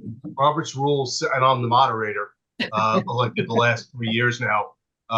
Robert's rules say that the moderator does not vote unless it's a vote that's needed to break a tie. So that's a obligation that the moderator has, whether the moderator is called an ex officio member or not. The moderator needs to have that ability to break the tie, which is what is contemplated by Robert's rules. I think we should say so explicitly. Yeah, I think we do. If we're gonna say it, we're gonna say it. Why? Oh, Molly. Molly Burke, District 8. I've always, regarding the ex officio for state legislators, I've always felt that that was sort of a courtesy. It felt really nice to have that. I think if we were to get booted off, I'd probably take out the the petition and run. But it seems, since we are working on behalf of the district, it seems, to be, to my mind, I mean, speaking for myself, a good thing to do and reasonable thing to do. Yeah. Christina. Christina Shayani, District 8. I think for the last reason that you mentioned, Peter, about these people actually having jobs to do at the meeting, that is a reason enough to say that they should be staying neutral and not be voting, especially the moderator, who's deciding who gets to talk and who doesn't get to talk, and then but also, I'm also wondering who are these people representing? So, but then that goes back to any RTM member. Who is any RTM member representing? And that's not clear in the charter. Is that a specific 180 citizens per person? Or are you only representing your district, or are you also representing people that you have dinner with and you talk to around town? Because that, I could see how the underrepresented would just get more underrepresented. If as an RTM member you are like, oh well, I've had all these conversations, or when I go out to shows, and that's a particular population. And so if it were clarified in our charter who you are representing as an RTM member, then maybe people would actually feel like they are representing somebody.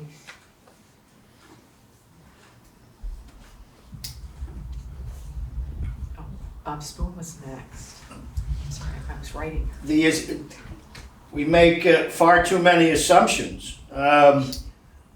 Robert's rules is one way of doing something.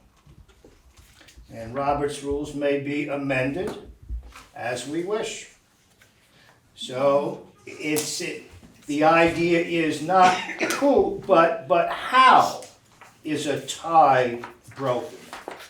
And is the moderator's vote the only way that a tie can be broken? And I think if you began to do research into how ties all over in all kinds of different circumstances, places all over, in systems, there are other ways that perhaps may be more democratic of breaking a tie. David, and we'll go with Gary. I may be missing something, or if not, this could be awkward.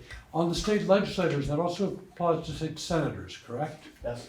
So you have a problem, Nader Hashem is not a Brattleboro resident, and conceivably, Peter Elwell's wife may have been elected by a bunch of Putney people and not very popular in Brattleboro. So you have that problem with the state senators. Sorry about that. Gary. It's a two-part question. One is, in the history of RTM, has that ever been an issue? Has it ever happened where a moderator had to do a tiebreaker? Yes. Yes. And if so, if that can be sent to us just to get an idea, that also helps too.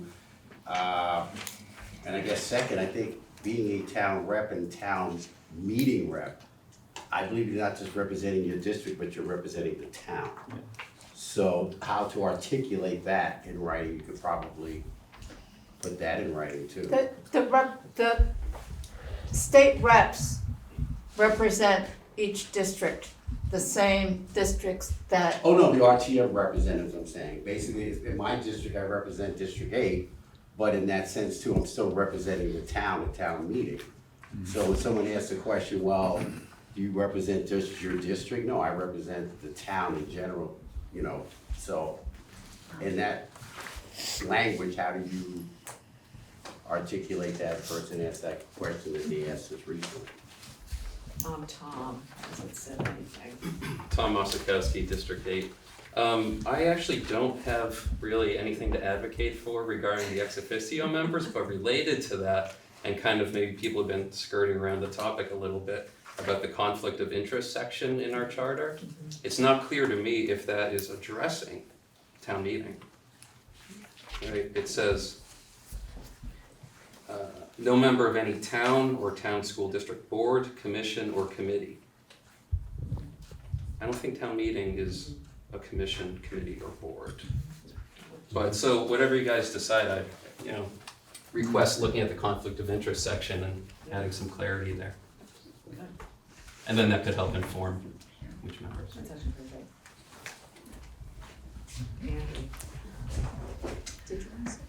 good. Andy Davis from District 9. The question you raised about who we're representing, that goes to the heart, I think, of representative democracy. There are many examples of people who history has said showed great courage because they were thrown out of office by making a moral stand that got them diselected, and history proved later that they were the only one who spoke the truth.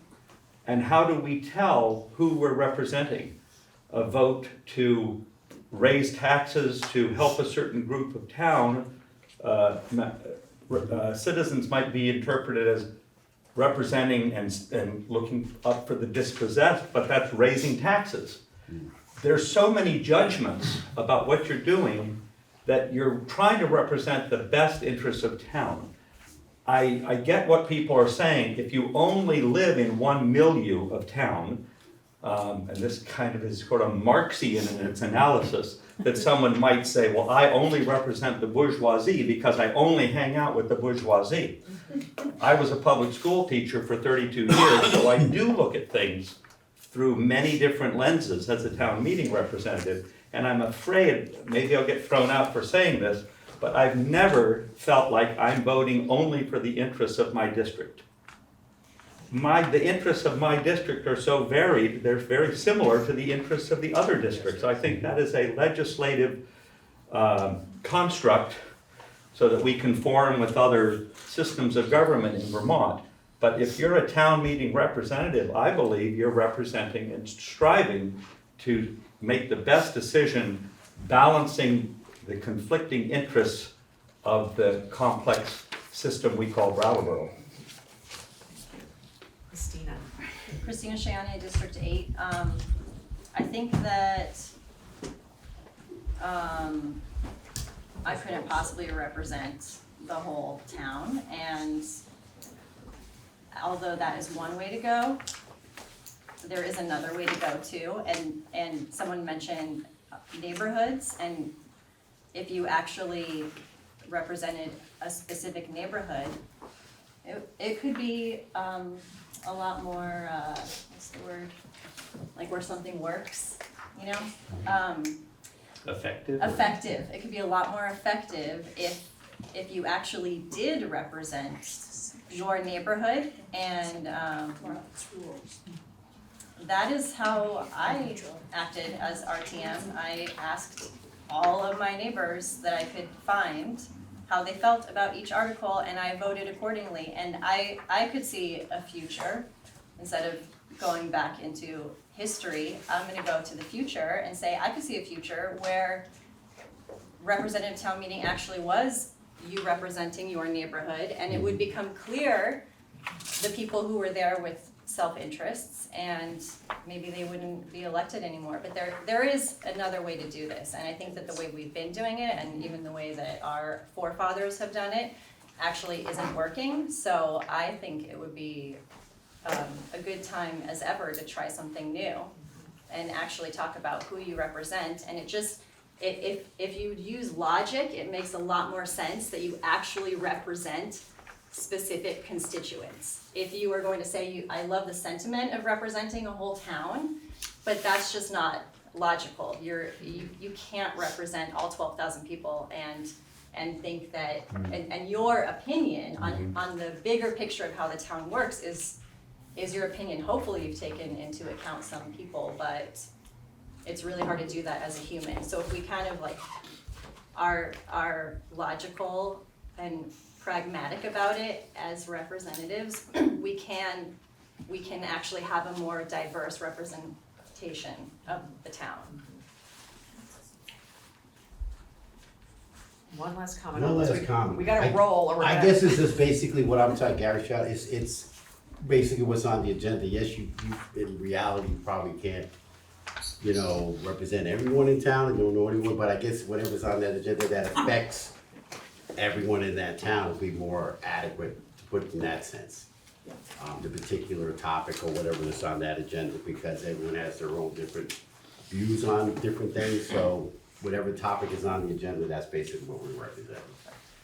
Okay, we're talking about ex officio members. I think we've sort of talked that one out. The next one is a confirmation of the date of RTM. Some of this is really, really small things. And it's page 3. What I'm talking about on page 3, section 4A, it has number 3, it has a little thing that says, representative town meeting shall convene annually on the 3rd Saturday after the 1st Tuesday in March. And then this is the little sentence, such date shall be confirmed at the preceding annual representative town meeting and shall remain the same until changed by the representative town meeting. Like, it makes really no difference either way. It was flagged in the beginning. The world isn't gonna come to an end if we keep it in or take it out. But it was flagged, so. We can come back to that one. You're asking for like a wordsmithing? No, we're just asking, does anybody have any reason that they really want this out or any reason that they really want it in? Nobody cares. Okay, nobody cares. So we're gonna put that on our list of things to decide, but it's not a hot button issue. The next one may be a little hot button, and I sort of wanna figure out how long we spend on it. Depending on how much conversation there is, because I think it's a deeper conversation than we might be able to have right now, because it's talking about the powers of representative town meeting and looking at the language that's in the charter right now. And this was something that came up honestly, I think it was like when we were reading the charter for the first time.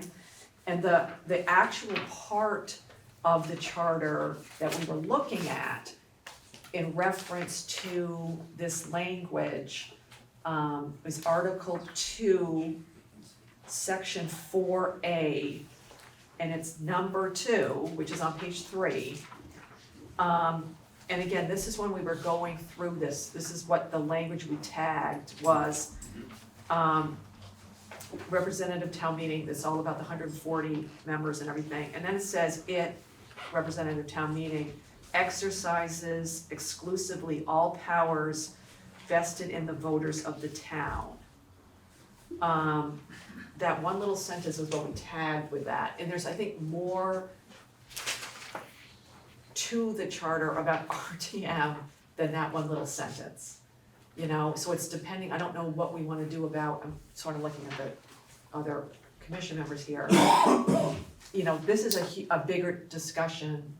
I don't know if we wanna start the discussion tonight based on that one little sentence that we were looking at, or do we wanna have a bigger discussion on that? Does this pair with the powers of the people discussion, I think it does. I think it's a bigger discussion than this one sentence, even though it was that one sentence that we flagged to have this discussion on. Does that make sense? Yeah, so maybe it's more appropriate to be discussed sort of as the larger powers of the people discussion, and then based on where we end up with that, we can sort of make this nearer. Yeah, does everybody feel that way? Agreed. Does anyone in the public have any objection for us not spending 2 hours tonight and really doing it in a bigger, more holistic way? I agree you should, because there might be more people that want to add Yeah, for that, yeah. We're not gonna not do it. I think it's just doing it in a way that's, Just table it. yeah, it's more constructive for everybody. Okay. Now we'll go to one that's really hot button, is, say that. In section 4B, if you're following along, it's page 3. And it is under, section 4B, 1, A, B, and C. It's the ratification of the select board's appointment of the town clerk, the ratification of the select board's appointment of a town treasurer, and the select board's ratification of the appointment of a town attorney. Those are usually the first three things on the agenda. What, and the select board has already appointed these people, and we as a RTM get up and say, we're gonna ratify the appointment. Bob Fisher, he says that there's according to Bob, the ratifications can be removed unless the committee believes there needs to be a check and balance with the select board's appointments. So there's we don't have to do it, but we can do it. Craig. I just have one question. Yeah. In communities that don't have representative town meeting, either on Australian ballot or the open meeting, do those communities ratify decisions of the select board? And if they do, maybe to Spoon's point from earlier, let's clean up some of the legacy weirdness. Yeah, that's a good question. Margaret? Yeah, so I mean, I think in some communities, often, the town clerk and the town treasurer are elected by the directly, so they're not appointed by the select board. So I think, so in my experience of town meeting, there have been discussions in the past about individual cases of this, or at least questions, and so. I mean, it's very often a pro forma, vote, but sometimes it's not. And I can imagine some situations in the deep dark past where there was real reasons why people at least had a discussion at town meeting about that. And then it affected the behavior of the select board subsequently. So these are positions that in some towns are directly elected, so you have to. So if the RTM has the powers of the people, then why not let them ratify these positions? If we're going to have a report in July, we have a committee, including Peter and Denise, who are reading every town charter in Vermont, and they're going to report to us. And so I'm sure we will find out how that works in other towns.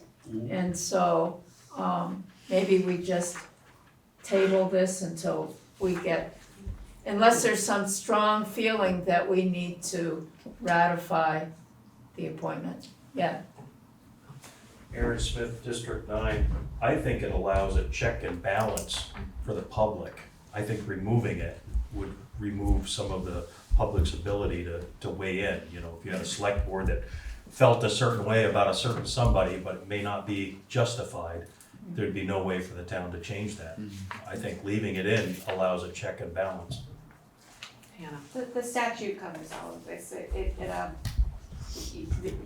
The authority is vested with the legislative body unless the charter says otherwise. And it also allows for a process to remove the clerk as well. So it might just be that we can just leave it to the statute. Yeah, because and just for everybody out there, that's one of the things we're gonna be grappling with at a certain point. There are already things in state statute that we can either do or not do. And it's gonna be a decision of, if there's something in the statute that says we can already do something, do we have to put that in the charter? Because we can already do it. So, or do we wanna put it in so we know, like, hey, we can do it? So that's sort of what we're gonna get when we're drafting this a little bit more. It's, where do we go? Yeah, Aaron. Aaron, District 9 again. I think even though it's a state statute, to think that the RTM body is going to be up on state statute and know how to go about it other ways is asking a lot. And if you put it in the town charter, it's cut, dry, easy, everybody's gonna know what it is. Yeah. The one argument I would make against that is that we then run into these situations where our town charter does not mirror with changes to state statute, and there are these discrepancies. So that's the reason that we would maybe defer to the state statute on some of this stuff, so that if there are changes, we don't have to then go back and ratify our charter to mirror those changes. Yeah. If it's the same. Yeah, that's sort of what our whole dilemma, I think, on some of this stuff is gonna be. How big do we want the charter to be? You know, do we want somebody to have to read like this big a charter? You know, so, when it's somewhere else, but, oh, Isaac. Hi, Isaac Evans France from District 8 now, and I had a question specifically inspired by the recent Governor Scott just appointed a interim secretary of the Agency of Education, despite the fact that more than 2/3 of the state Senate voted against her confirmation. And so I'm interested if the representative town meeting voted against a ratification, a confirmation, what is it called? Ratification. Then what actually standing or power does the body have at the end of the day? I don't think we have any, but I'll confirm with our town attorney. I don't want to speak, and maybe Hannah and David might know, but yeah, I don't think we have any. What, to remove? Well, we can through the removal process, right? Isn't there something about the town clerk? If we don't ratify, are they automatically removed? I think he's asking the question of, what the governor did was just immediately reappoint the person that he wanted in the position, so it's begging the question of could the select board do that if a ratification wasn't approved at town meeting, and I don't think any of us know the answer to that question. We should be talking about it. Yeah. Thanks. Because it's a good one. Could there be consequences at the next election? Right. Well, that's pretty much what a lot of this stuff is about too. Andy. Briefly, Andy Davis, District 9. We discussed at the steering committee different ways of speeding up town meeting or making it more efficient. And one of the things was to have a consent agenda, because it can feel like the beginning of town meeting has a lot of formalities. The town meeting, the town clerk.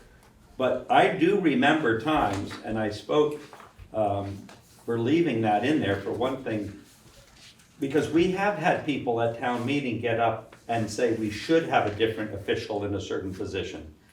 And so we did have an idea at one point of a consent agenda where a single member of the body could take an item out of the consent agenda if they had an issue, so that it wouldn't restrict someone who felt strongly about raising an issue about a particular town official, at least of those three positions. But I don't know why one would take that out of there personally. I could see a more efficient way to do it, but I'm not sure I would take it out. Howard. Yeah, Howard Boroughs, District 7. I was in that discussion that he just talked about.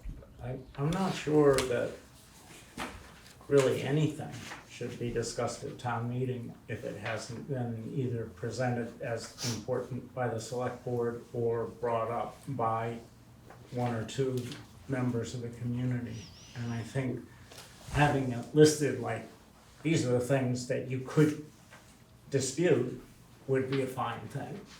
But I'd like to see a lot of these boilerplate issues only be brought up when somebody wants to talk about them, because it really wastes a lot of time, and it's a long day anyway.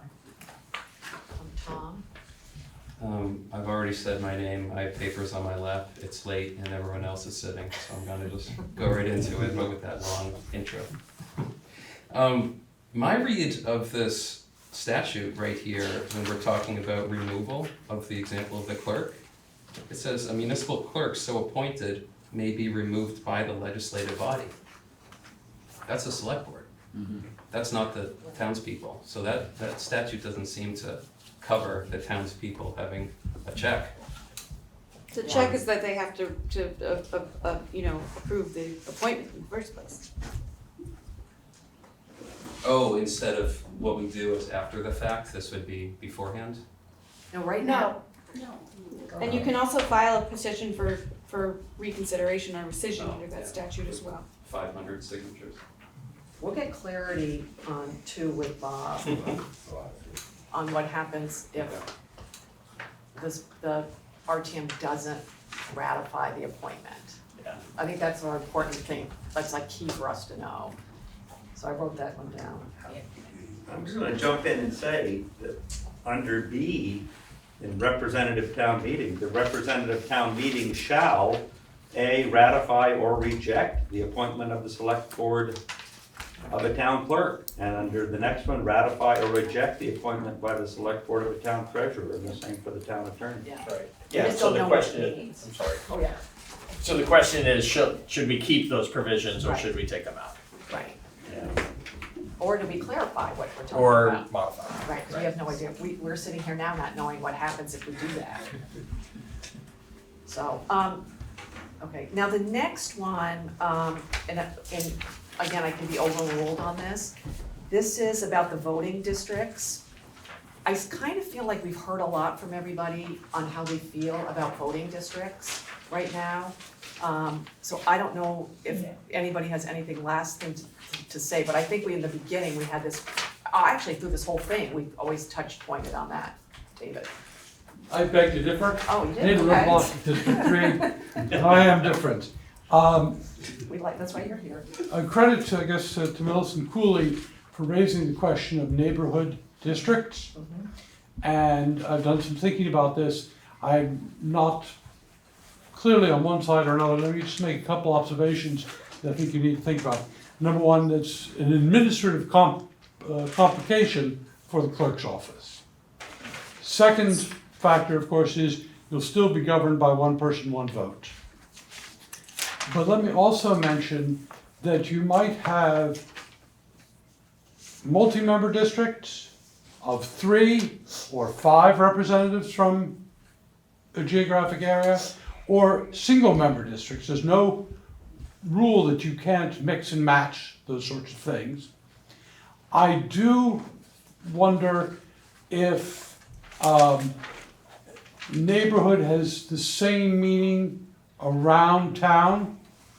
So I live in an area where I could actually delineate a neighborhood. And I'm hoping David Gartensetin will agree to be my neighbor. I mean, that's the sort of area. I'm not sure, not to be mean about it, but for example, Sunset Lake Road, which is pretty much, you drive there. I don't know that they have the same kind of neighborhood characteristics. The last thing I would say is if you want to do neighborhoods, then I think it's absolutely vital that people in town define their neighborhoods and that you don't do it arbitrarily. So, beg to differ. One So- point off of it. Oh, Hannah? I really think we need to get Hillary Francis's input Yeah. on this because of the logistics of this just seem insurmountable to me. Yeah. So Gary. I'm gonna have to agree with Hannah, because, once you've already gerrymandered each district, you have to take a step back, and I think Hillary would make it more clarified why that setup was put in place, so it's just a thought. No, we're not gonna, there are people we have to talk to before we make Right. decisions that could screw up the whole town. Which is what we're trying to avoid. Yeah, so she and Bob are gonna come in. Oh, Christina. One thing that I forgot to mention about smaller districts and even the neighborhoods was that it would really build community, and that is something that I see a really strong need for in this town, and I see that come up in RTM and how I hear some people say this is not the place to talk about this, and other people say yes because it makes a difference, but really what I see is a lack of places for us to get involved and have discourse and engage civically, and something like a neighborhood, smaller, maybe not neighborhoods, but just try to maybe split them in half and then go, and that would make it a lot more manageable for everybody to know who their representative was, and that could be something that, I don't know, it seems possible to me that we could actually like build community and represent one another through this, and it would need smaller districts and people who are actually representing their districts. Yeah. Millicent. Oh, Millicent? Hi, gotta unmute. Hi, Millicent Cooley, I'm 9. The neighborhood question, I know I mentioned it, but I think there's also arguments, counter arguments to that. I think maybe the one question related to that is, what is a constituent? And sometimes when we say who are we representing, sometimes that might be, a neighborhood, people near me who have something in common with me, but people have things in common for other reasons. Farmers, for example, are all over the town. They share common concerns. Or business people, there's a business district downtown, but there's also on Putney Road. So it's like, the question, another way to ask that question is where, what are our commonalities, and who are we, who our constituents are, who are our constituents. And, yeah, that's it. Thanks. Hannah, did you want to say something? Yeah, I keep saying that this is logistically seems insurmountable, but I would advocate that that's not only just inconvenient, that could lead to greater voter disenfranchisement, because you might have to wait longer at the polls because it's more complicated to figure out which ballots you need, and I just think that it sort of has this cascading effect of not only being inconvenient, but might actually discourage people from voting. Yeah, and I can speak, I don't, it's like 8:12, so I don't want to belabor this, but at the last election, we had the presidential, I work at the polls, I'm a Board of Civil Authority member. Oh, another one's out there. Aaron's with me. And we had the presidential primary, we had the school, and we had the town. And when you got up there, you'd have to say to the person would check in, and we'd say, which election do you want to vote in? So then they would tell us, and then we'd say, okay, presidential primary, do you want a Republican or a Democrat ballot? They're like, why do we have to tell you? Then they get confused on what's the difference between the school and the thing. And then they got screwed up because you had people from Putney and Guilford and Dummerston on the ballot. Then you had, this is great, but it got complicated. You had the youth voters, the 16-year-old voters who could come. But they could only take the town ballot, which confused them, because it's like, well, I want to vote for my school thing, So just in this, what should be like simple thing, it was, Aaron can attest, there was like chaos. But people got through it, but people were returning ballots because I've never seen so many people who have screwed up their ballot because it was just so complicated. So that's what Hillary, I think, would be saying if she were sitting here right now, or like, pump the brakes, you guys. It's, But we'll let Hillary be she can talk about what it's like to work an election. Yeah, are we gonna, so we'll get Hillary here. One quick thing, if I can. Yeah. The Howard Borough's District 7, we did talk about this before. My neighborhood is very much the people that I hang out with. So there's a church, there's a music center, there's an art gallery, they go out with the library.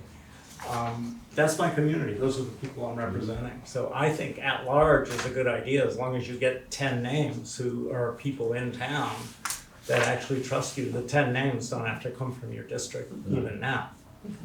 Great. Yeah, and again, we're gonna get Hillary in and have a larger discussion from that standpoint with her, the logistics. At large would make it less for her. Yeah. Okay, the next thing is what constitutes a quorum. This is just almost like a preference kind of thing that I don't think we have to spend a lot of time on right now. What Bob Fisher recommended is there are 2 ways we can see a quorum. It can be either a majority of all possible RTM members or a majority of those elected RTM members plus the ex officio members. So I think that's just a discussion down the road that we just have to, Craig? It's a Craig Miscavige, District 7. It's a true question, I don't know the answer. If we went away from a representative town meeting to an open town meeting, what's a quorum at an open town meeting? Good question. I'm gonna show you, you wanna answer that, or? Do you know? No, I was gonna answer how we were gonna answer that later, but you have the answer. Yeah, I believe I do. There's, if you're a registered voter, you're allowed to be in the meeting, and you don't have to have any percentage of the registered voters in order to constitute a quorum. Right. It's not a body. The way that Bob has answered that for us in the past is that open town meeting is the gathering of voters as opposed to being a body of the town. Whereas representative town meeting as a group of 140 elected people are a governing body that then has to follow, has to have a quorum, has to do other things that are required of a body that aren't required of the voters collectively. And that's what happens at the school meeting. Now we all go into the gym and then they tell us 150 people are there from 4 towns. Right. David? When you said, David Lamont, District 9, when you said elected members, does that include caucused in, or those elected?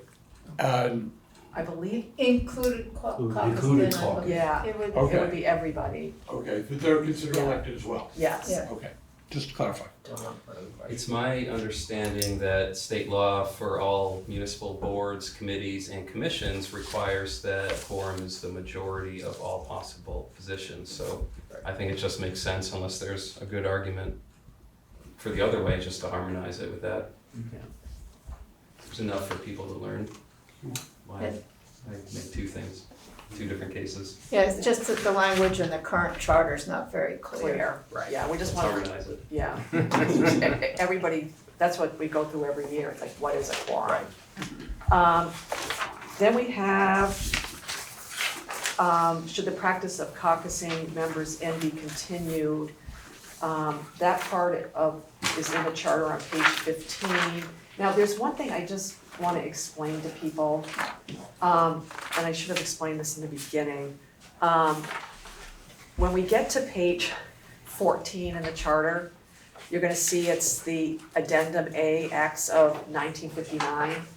Some of this stuff, this was the legislation that was passed to allow Brattleboro to have a representative town meeting. We can't change any of the language in this because it's state law. But what we can do is make sure this stuff is in the charter correctly. You know what I mean? So, and that's another thing we're gonna be deciding when we go along. Do we keep Addendum A, the state law that passed in 1959, as part of our, as it's called, an addendum to the charter?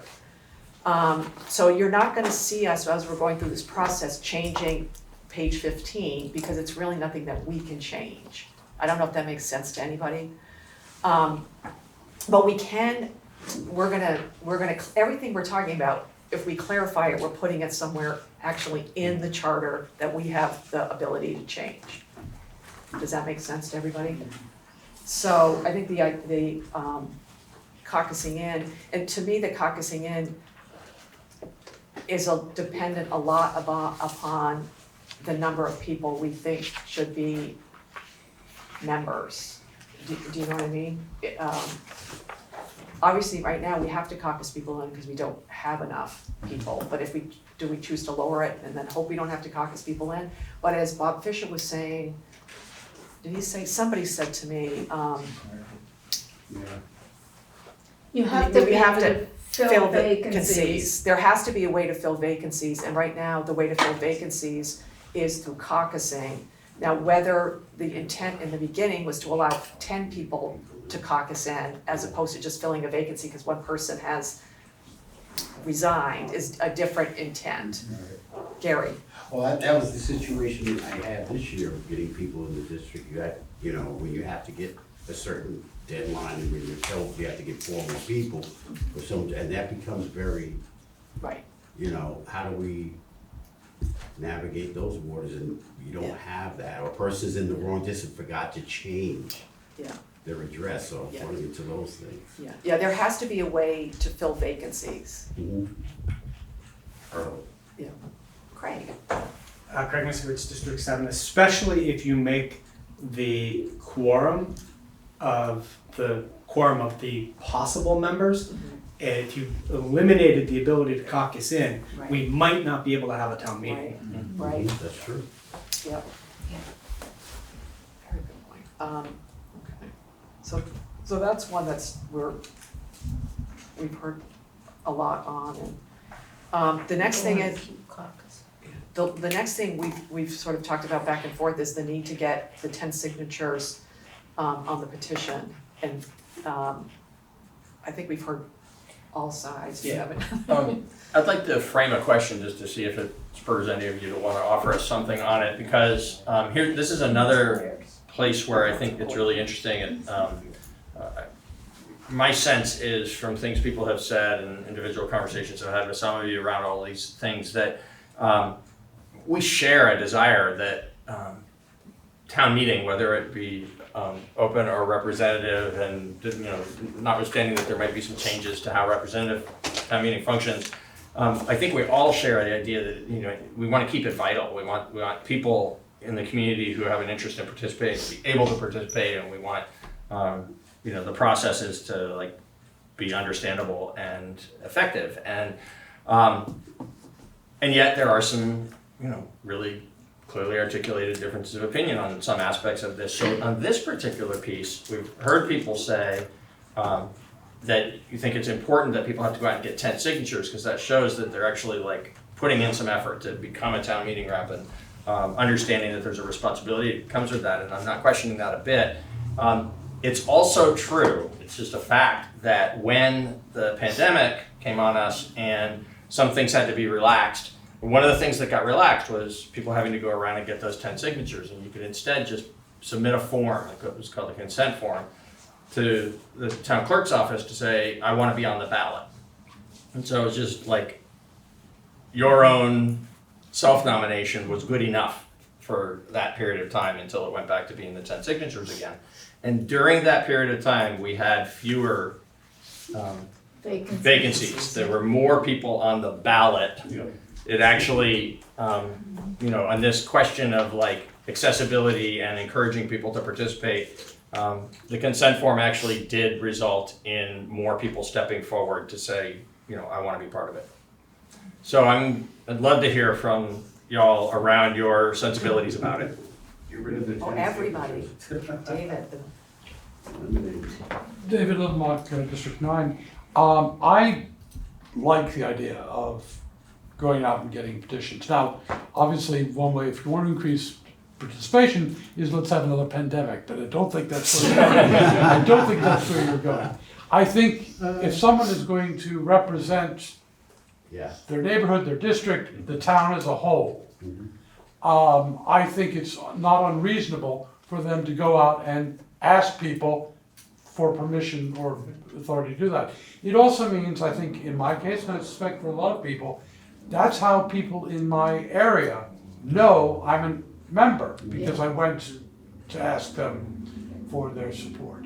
I will say it's sometimes not entirely pleasant in the middle of January to go door to door, but that's what's required. So I think 10 signatures is not unreasonable.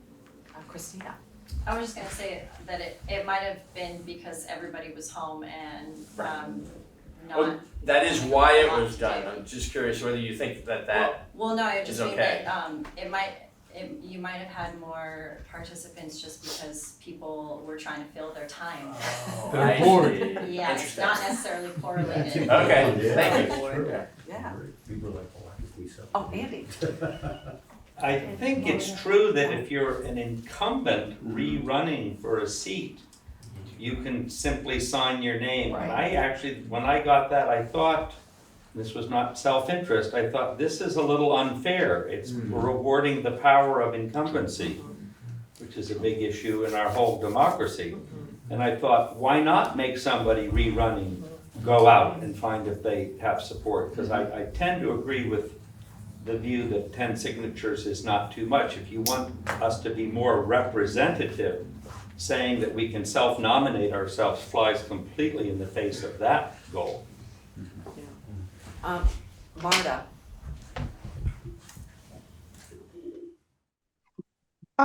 Yeah, so I was wondering if what we think the goal of the signatures is, because like we could drop it to 5 under certain circumstances. So, if the goal of the signatures is to verify that this person is a known neighbor and actually lives in Brattleboro, that would make a lot of sense to me.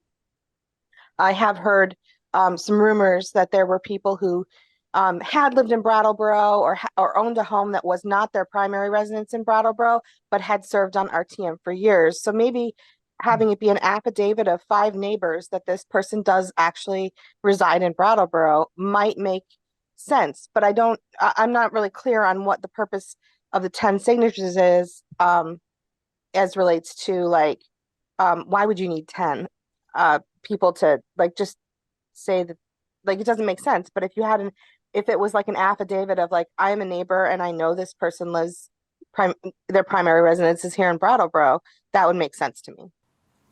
Well, you are running for office, in a sense. So getting signatures doesn't seem to be out of line if you're running for public office, which is what this is. This might just be my own ignorance, but do these people that caucus in have to give the signatures too? No. So then what's the point? If you just don't get the signatures, you just go caucus in. Exactly. Well, no, they vote. It's a caucus. Right. You have people there. Yeah. And they get voted And they in get by the voted in people by at the the people there. caucus. Right, but they're not coming in and having 10 But they only- signatures from but their they- neighbors going, but you- I get to right. caucus in. But you That's can the only difference. do that once. Right. Right. And it would seem to me that the permission to participate is getting your name on the ballot and being voted in. I've never participated in RTM, I can't, because of the way it is now. Gary? So I guess going back to what Peter was saying, since we relaxed during the COVID, I think what everybody's saying now, getting back into the swing of things and getting to know our people and our neighbors and what people want to know about you, meeting them out there, be it at Price Shopping if you want those signatures. I think that personal relationship helps bonds that individual, but what Marta was saying, I guess in general about, residency, I can say Hillary does a very good job of checking. You have to be a registered voter in the Registered town voter. of Brattleboro. And in your district too, Yes. you're in that district also as well, because I've had people who signed things to come find out they moved and they didn't change their district. So that falls into place, so a lot of times you gotta find out as a person if, Hillary's gonna let you know if that person is either or, so there's a lot of factors involved in that. Yeah. So, but Hillary's pretty good about that, I have to say. Yeah. Oh, Molly. Molly Burke, District 8. I was gonna say, I think we can do without the signatures, but after listening, just the benefits of discussion, I think it's a good thing. I think 10 is not too much, and it gives people the sense of, going out and meeting neighbors. I mean, there are a lot of positives about it. I don't think it's onerous. Now, can I ask you a question? You're a state rep. Yeah. You represent the exact same, number of people as a town meeting member does, because we're 3 districts. Yeah, like 4,000 more or less. Yeah, how many signatures do you have to get as a state rep? 50. And senators have to get 100. 100, yeah. Yeah. Howard? I like the 10 the first time. It takes the 3 years really to understand how town meeting works, to get to know the people, to get to be effective. So I think getting 10 signatures again may not be as important as that first time. I'd like to see people at least know some of the people in town. Great. I think we're signatured out. The next thing, because it's 8:30, the next thing that was tagged on our list are things like, do people have to raise their hand or do they have to stand when they vote? I don't know if we have to have a big debate about that right now, if people wanna talk about that right now, because it's more like procedural stuff. Oh, Andy, of course. Of course, I'll be brief. That was a whole discussion at some point that at an RTM, that standing is one of the ways that our constituents, the people of Brattleboro, if we don't record regular votes. Yeah. And now, I don't know if there's anyone in town who literally rewinds the BCTV tape to see how each person is voting. Yeah. But it was left in because that was the physical record, that camera looking over the crowd, that you're making a public declaration of your view on that issue and not just a mass of hands waving in the air. So that's why I think we kept it. Yeah, It's also good exercise when you're sitting for the long. And I'll just clarify too, that that's in Addendum B, and where this comes in, it's on page 16, and everything in this addendum, which is about the sitting, standing, and all that stuff, was rules and procedures that were recommended by a vote of town meeting members at the annual town meeting in 1961. Yep. So RTM already told us back in 1961, they want people to stand and sit. Stand, yeah. And I think it's a better accurate count, because that's happened a lot, you know, even the House of Representatives, Molly could attest to that, Molly, about standing rather than raising one's hand in the House of Representatives to get an accurate vote, better. If we're having a voice vote, it's just a voice vote. If it's a roll call, then they call your name and it's recorded. You don't stand. But there is one instance where you stand, and that is somebody calls for a division, and the clerks get up, you say, if you're in favor, stand up, and the clerks count the numbers, and then if you're not in favor, stand up, and they count. So that's 3 different ways of voting. I might We consider have a that. division too. Tom? Yeah, we have division, for Yeah. as well. I have seen some RTMs in Massachusetts where, and I'm not necessarily advocating for this, just to add some context, where they do tally and record people's votes on matters and publish it, the town meeting members' votes for the public. So. Howard. I just wanted to say that there are people who can't stand. Right, and that's why You they should get say, they get to raise their your hand. Yeah, Yeah. but that should be Yeah. clear. I think that was the difficulty too during COVID, when we did the hybrid. Yeah. With that also, with that, and that was, came off, we had to do the hands-on, we really, when we did that, and that was a little difficult. Okay, now, I know there's, the next one is hot button, and I'm wondering if we can get a consensus if we wanna spend another 45 minutes debating this one, which is the line item veto of the budget.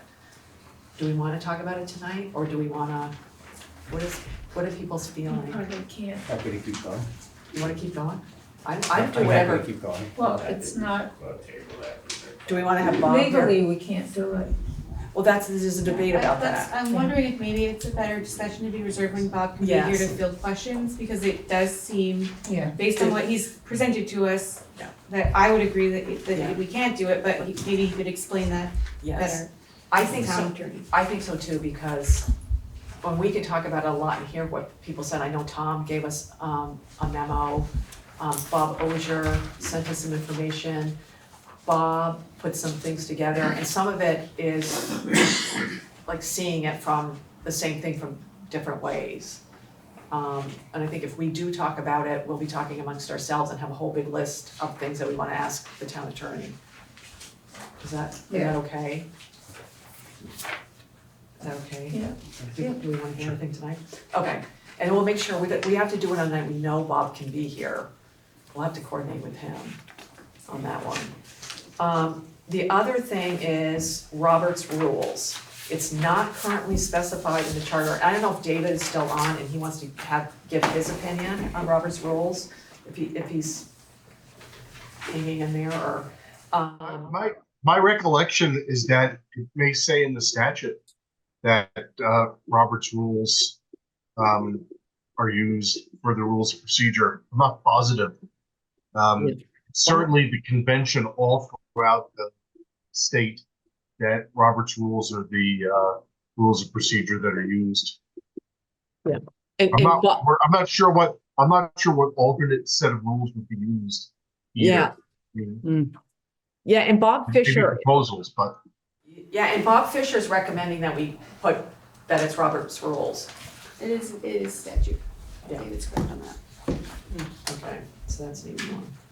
Oh, Polly, Yeah, I've always wondered, I mean, we use Mason's rules in the legislature, as you know, and I've always wondered if there's some specific thing why Robert's rules fits better in a municipal situation. I don't know. yeah. That's a really good It question. is on the statutes. 17 VSA 2658. What does it say? Can you read it? Yes. I'm just gonna read the relevant part, which says that Robert's rules or some other rules of order shall govern all municipal meetings except in elections using Australian ballot. So some other rule, right, so you could pick something else, but There's certain you have to, the default is Robert's rules. All right, we've gone through the list, and just so everybody knows, this is not the final time we're gonna talk about RTM. And I have an idea that I wanna ask everybody, and the public can weigh in on this too. We need to, sort of the thing that's overhanging everything we're talking about when we're talking about RTM is the idea of representative town meeting, an open town meeting, and then we sort of have now Australian ballot hanging out there. It's been suggested to me, I didn't come up with this idea, I think it's a good one, but, is that we take everything that happens at an RTM, and we say, if we didn't have RTM, how would we get that done? And Craig, you brought something up that I don't even remember what it was, but it fit, right, with what I was thinking, you know, if we, can't even remember, I wrote it down, but, you know, if we didn't have RTM, how would we get the things that RTM does done? And does it fit in an open town meeting? Like if you had to do ratifying the town clerk, if we have to ratify the town clerk, how would we do it if we didn't have RTM? And could an open RTM or an open town meeting just ratify the town clerk, you know? Or do we have an Australian ballot to ratify the town clerk? I think if we can sort of figure out in our minds that sort of get our hands around, do we really need the RTM to actually accomplish what we need to do? That doesn't mean we come out with it going, no, we don't need RTM, we're not gonna do it. It may solidify with us, no, you know what? We should stick with RTM. You know, does this make any sense what I'm saying? Like really sort of looking at it in a way that would, you know. I don't know how much, but that might come up in the discussion of other charters too. I'm sure other towns have addressed how some of that stuff happens. Yeah, since we are the only ones that have RTM Right. in Vermont, you know, I think we're gonna see, I think there will be isolated instances where we see something interesting that is relevant to this conversation, but I don't think we're gonna come back with like, a summary of, you know, what we saw as the norm elsewhere, given that the norm elsewhere doesn't even consider RTM. But to your question of, does it make sense to us? To me, it doesn't feel fully necessary, like, oh my gosh, if we didn't do that, we wouldn't be able to complete our work well. But I certainly have no objection to doing it, and it could end up being very useful. Like, I think Molly was the one who said earlier tonight that there was something where she had a pretty clear idea about one of the topics and then heard a few perspectives and came to a different place, and that's the richness of this. So yeah, I think we should do this. Yeah, and I'm kind of thinking that maybe it'll help, because this is a public discussion too, and I think if we all got comfortable with, this is just my thinking, because I think some of it is well, if we don't have RTM, what are we gonna do? You know? And I think if we can just look at it in this sort of it doesn't have to be something huge, but just, here's what we do now, what if we didn't do it now, how would we do it? And that may just focus us all on, as you just said, thinking, I didn't even think of that. So that's why I'm thinking of that, Craig. District 7. I have one comment that relates back to Robert's rules. If I can do that very, very quickly. And it's more math.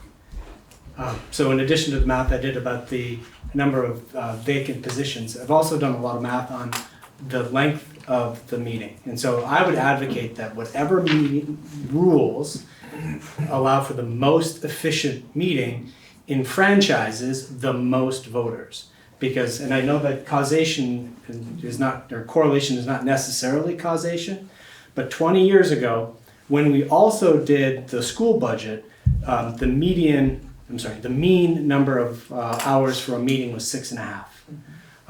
Today, the mean number of hours for a meeting is 10.5. So it's taken us 4 hours longer to do significantly less. I have a self-imposed rule. I speak one every 3 years because if you do the math, if there's 140 people there and every one of those people talk one time, not once per agenda or item, but just once, that's 7 hours of speaking without the lunch. So that's an 8-hour meeting if everybody speaks once. Now, Kate, I know you have done the math too. 15% of the people speak 85% of the time. We have a town meeting, and I love town meeting, and I'm vigorously defending it. And I would like all of my other representatives to have some humility, have some self-imposed moderation, and allow more people to speak than we're getting right now. And our meetings, when meetings go to 7 and to 10 hours, the next year we get fewer people who will run. This is disenfranchising people because we are talking too much. Our vote is our voice, and I want that culture to kind of be reinstated at town meeting. And a shameless plug for David Gartensetin. He is the most efficient and most disciplined moderator that I've seen. And the other moderators are great. Aside from my father. Except for Your father had other attributes. but David's efficiency is driving down the number of hours of that meeting, and that's going to drive up the participation. Totally agree. Gary.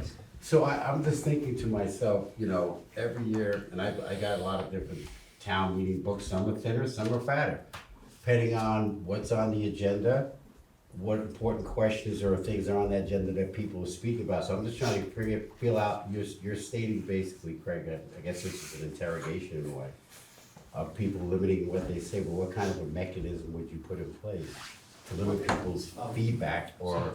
If I'm interrogated, absolutely none. Social pressure. Social pressure. Okay.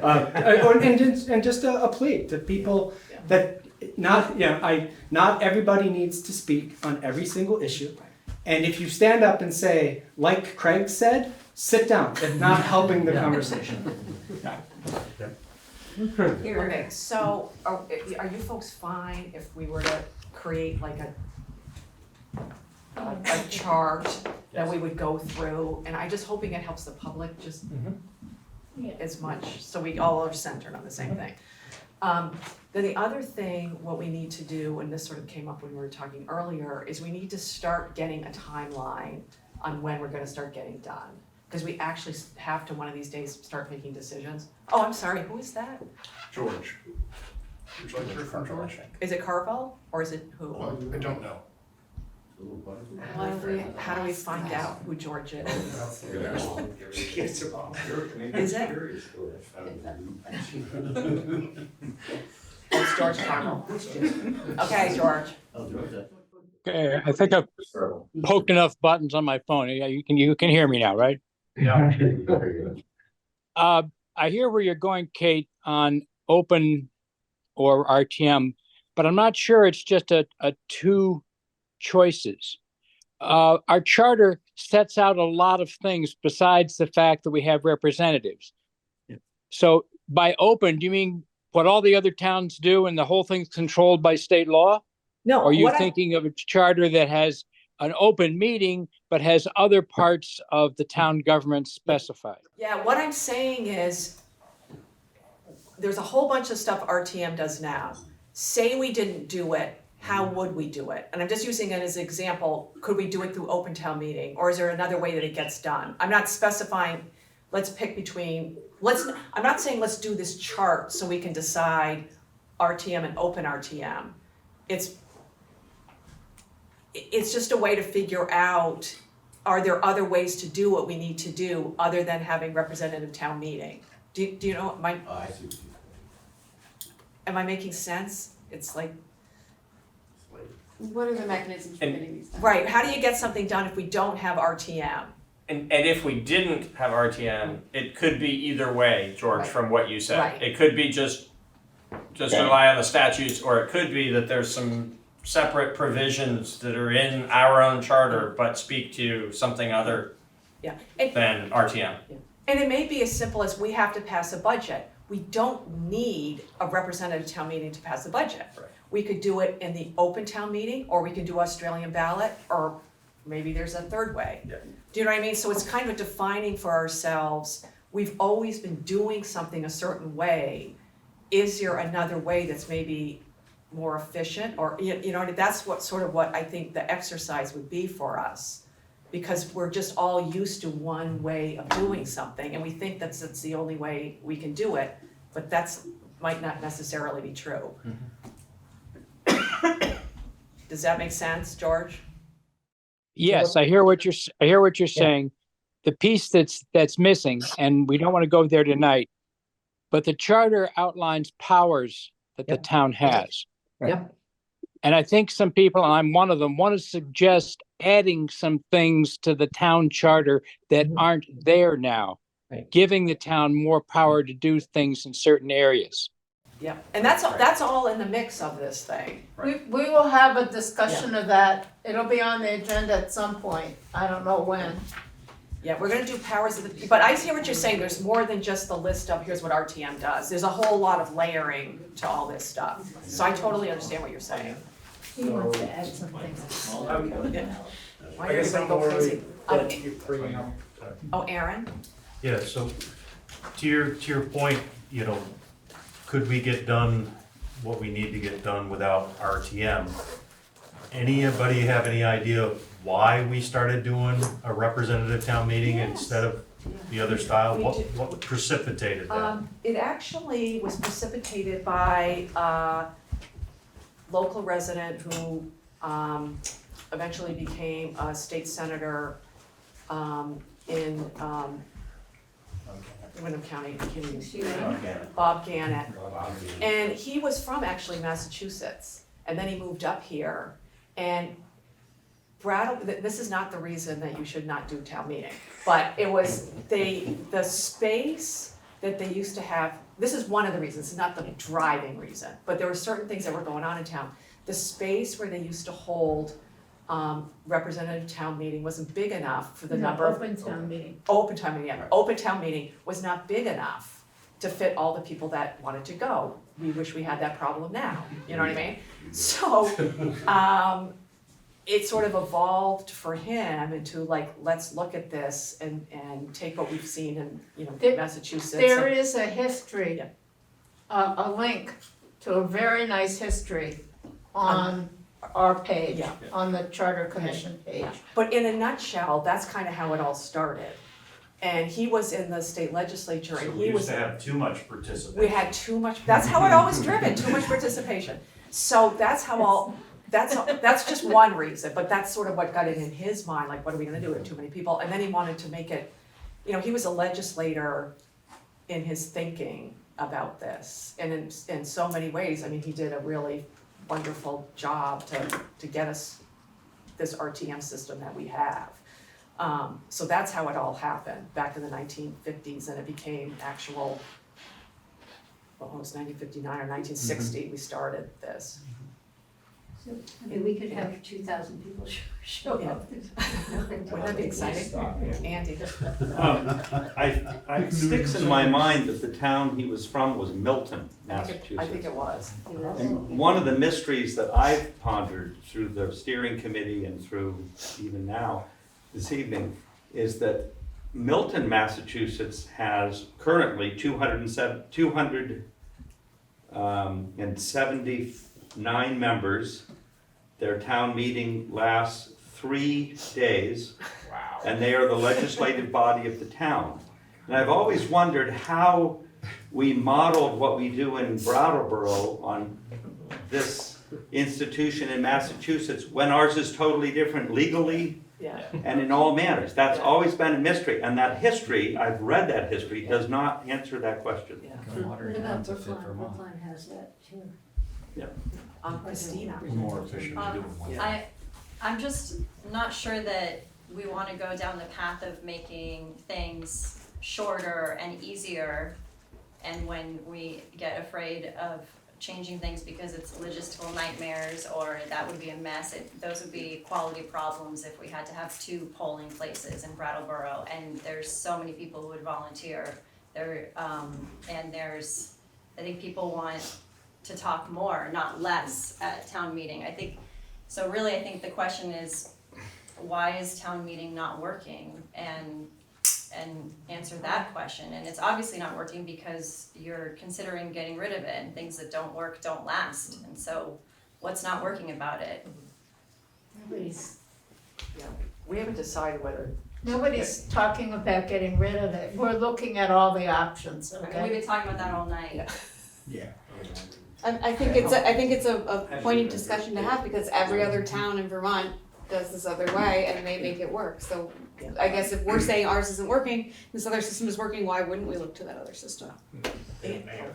Yeah, so I just want to ask the question I asked earlier. I want to ask it again because we're at the point where we're wrapping up and identifying things we're going to come back to. We're going to come back to the line item veto. We're going to come back to Robert's rules. And I'd like to come back to the question of potentially breaking apart the business that is conducted at town meeting, whether it be open or representative, into pieces where there might be multiple meetings scattered throughout the year, and get some public input onto whether that is something that feels like it would improve the process or just be more complicated and more obligation and not improve the process.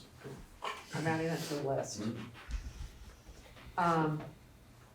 Okay, so, yeah, and we'll go through here and I'll take all the stuff that, we're keeping this giant running list of everything we're talking about. So then I think I was saying at the next meeting, we need to start figuring out sort of like what our schedule's gonna be. So we're gonna line it all up, because for people out there that don't know, and we're gonna be asking Molly for help. After we do our work, we go to the select board and we ask them to warn a special town meeting. Special RTM. Yeah, RTM, special representative town meeting. We'll look at what we've decided. We have to decide how we're presenting it. We haven't decided that yet.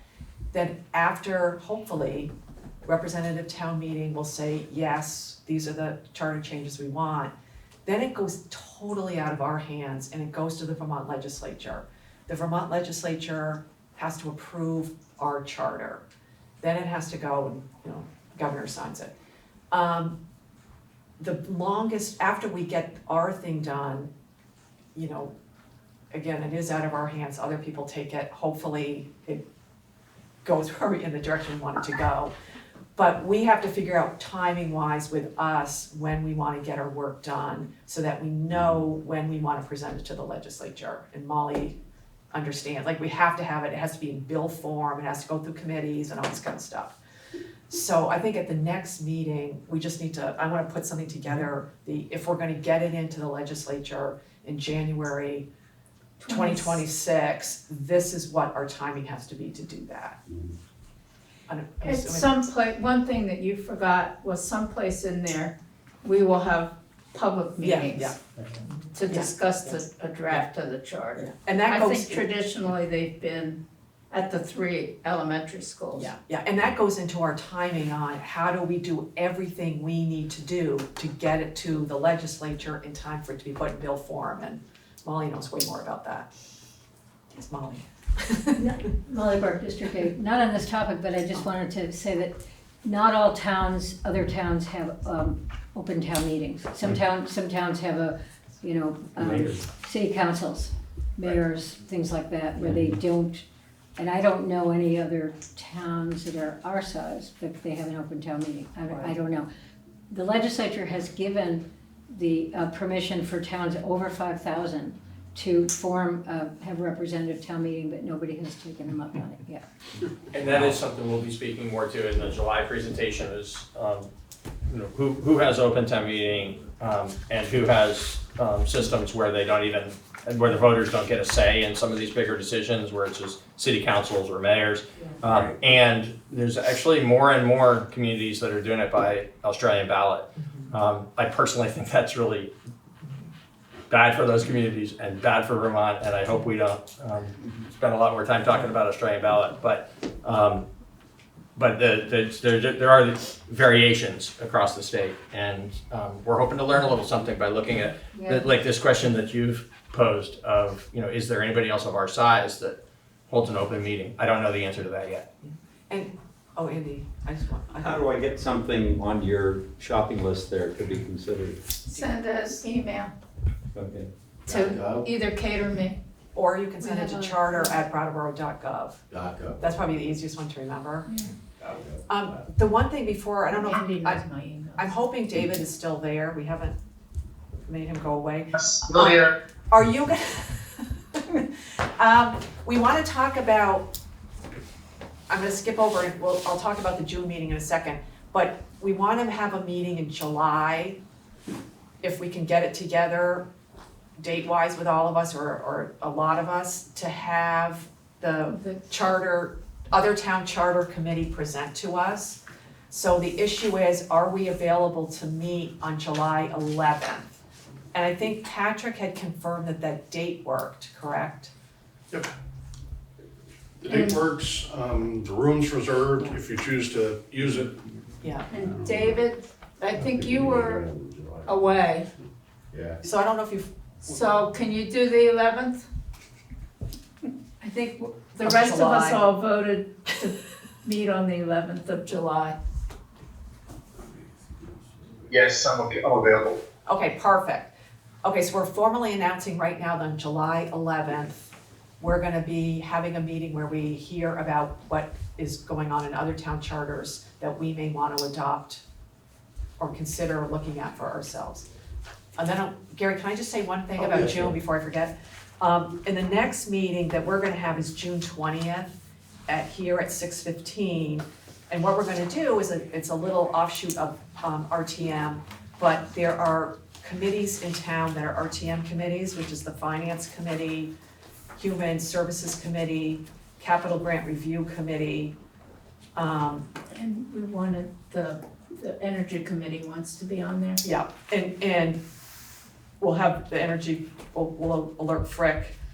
And the Finance Committee is not in the charter, so that's what we wanna talk to them about. Human Services Committee is not defined really well in the charter, so we were thinking, should we define really more what the Human Services Committee is all about in the charter? The Capital Grant Review Committee, nobody knows what they do and why it exists, so we thought we'd have and the select board talked about it at a meeting, but said, the charter commission's gonna figure it out, so, that's why we're talking about these committees, we're not gunning for them or anything, it's really to figure out the way we can make it work better for the committees. David? Finance committee is in the charter in two different places in an inconsistent way. Right. That's what I meant. Oh. I haven't, should it be? I say the finance committee is in the charter, should it be? I didn't mean to say it's not. But we want it in, based on that other conversation, but we wanna figure out the language. Gary? Well, this is also mentioned in the library too, because we vote on who's gonna be trustee. Is that something you want to consider also to add on that as well, or? We can. I don't think the library is not a committee of the town meeting. It is. It is. It's not a town meeting committee, Oh, I is see what what I'm you're saying. saying, yeah. Yeah. The vote still goes in. Yeah. Regardless, and I was just curious how that Yeah, we can talk about functionality. Yeah, we'd love to see that move to the library. Yeah, because what we're talking about, the committees that we're specifically talking about are ones that are under RTM control. It's sort of, it's a continuation of looking at the RTM stuff. But the charter control is a Yeah, library. right. That's right, that's right. I just wanted to say, don't open too many cans. I mean, it seems to me like you're trying to go back and look at everything from scratch, and I would, like saying open meeting, how would we do this if it wasn't, and all that other stuff. Right, I just We want to. deal with the problems we got. Right, well, the thing is, there have been people that have come to our meeting that said, we don't think RTM is working. That's why we're having this conversation. I mean, it's none of us, we didn't get on here saying we wanna get rid of RTM, we wanna do this. It was, we took a deep dive into the charter, the whole thing, then we looked at it again, and then people came in, and RTM is a huge part of what our charter is about. It's how our town is governed. And I think we can't not do a review of something just every 15 years and say, oh, we're not gonna look at this big thing, when we've had, it's a conversation that goes on in this town every year leading up to RTM, like, is it work, and then we have it, does it work? So at least I feel like if we don't address it and have people talk it out, what are we doing? I'd like to point out that you did a survey of town meeting members. Yes. 80% of the people filled out a long survey. Yeah. I'm really impressed with Yeah. the level of attention to detail that these guys take. Yeah. So I think that's we're charged by the select board to review the charter, and the charter in our town is reviewed at least every 15 years. And I don't think. That's something we have to clarify too. Yeah, that's a clarification, what the 15 years is, but that's why I think we're taking the deep dive we're taking, and we're listening to everybody, because it's only, this is a big opportunity to make sure we're having a town government that reflects what people want and what works. Can the charter say that Craig has to talk more than once every? It Okay, so. Don't encourage that. Okay, so come back June 20th. Sure. 6:15, and we'll talk about committees. Now, with that being said, before you shut the door, is that gonna be so, because a lot of times July people are away, will you be making an announcement to people before they take their vacation? About July Yeah. 11th? Yes. But I know that's a busy time for us. Yeah, I'll make sure we do another email, or Patrick will help And do just another make email sure to you RTM. streamline so people don't think we're getting. Okay, somebody want to adjourn? No, wait a minute, I have a question. I have a question.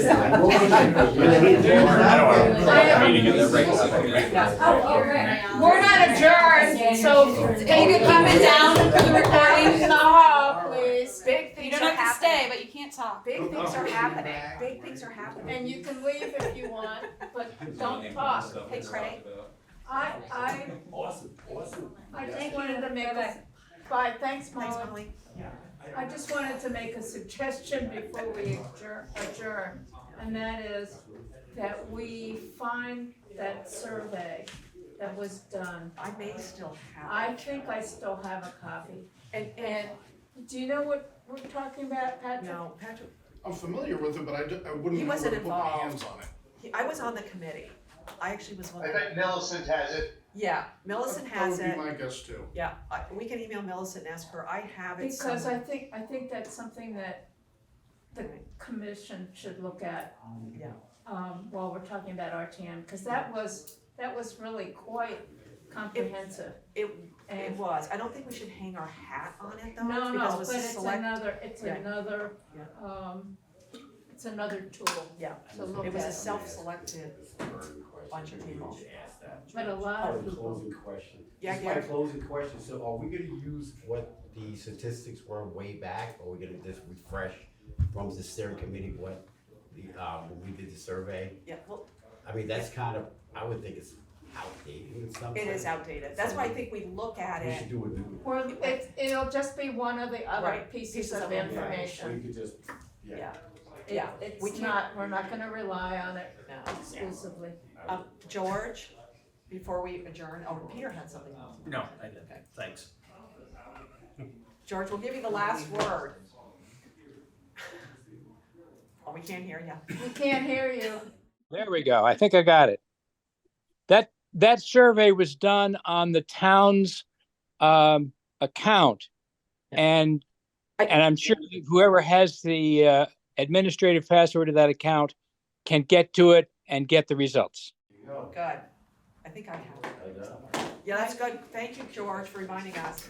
I think I have a copy. I do too. George, yes. It was, So, okay, so do we have anything else to talk about?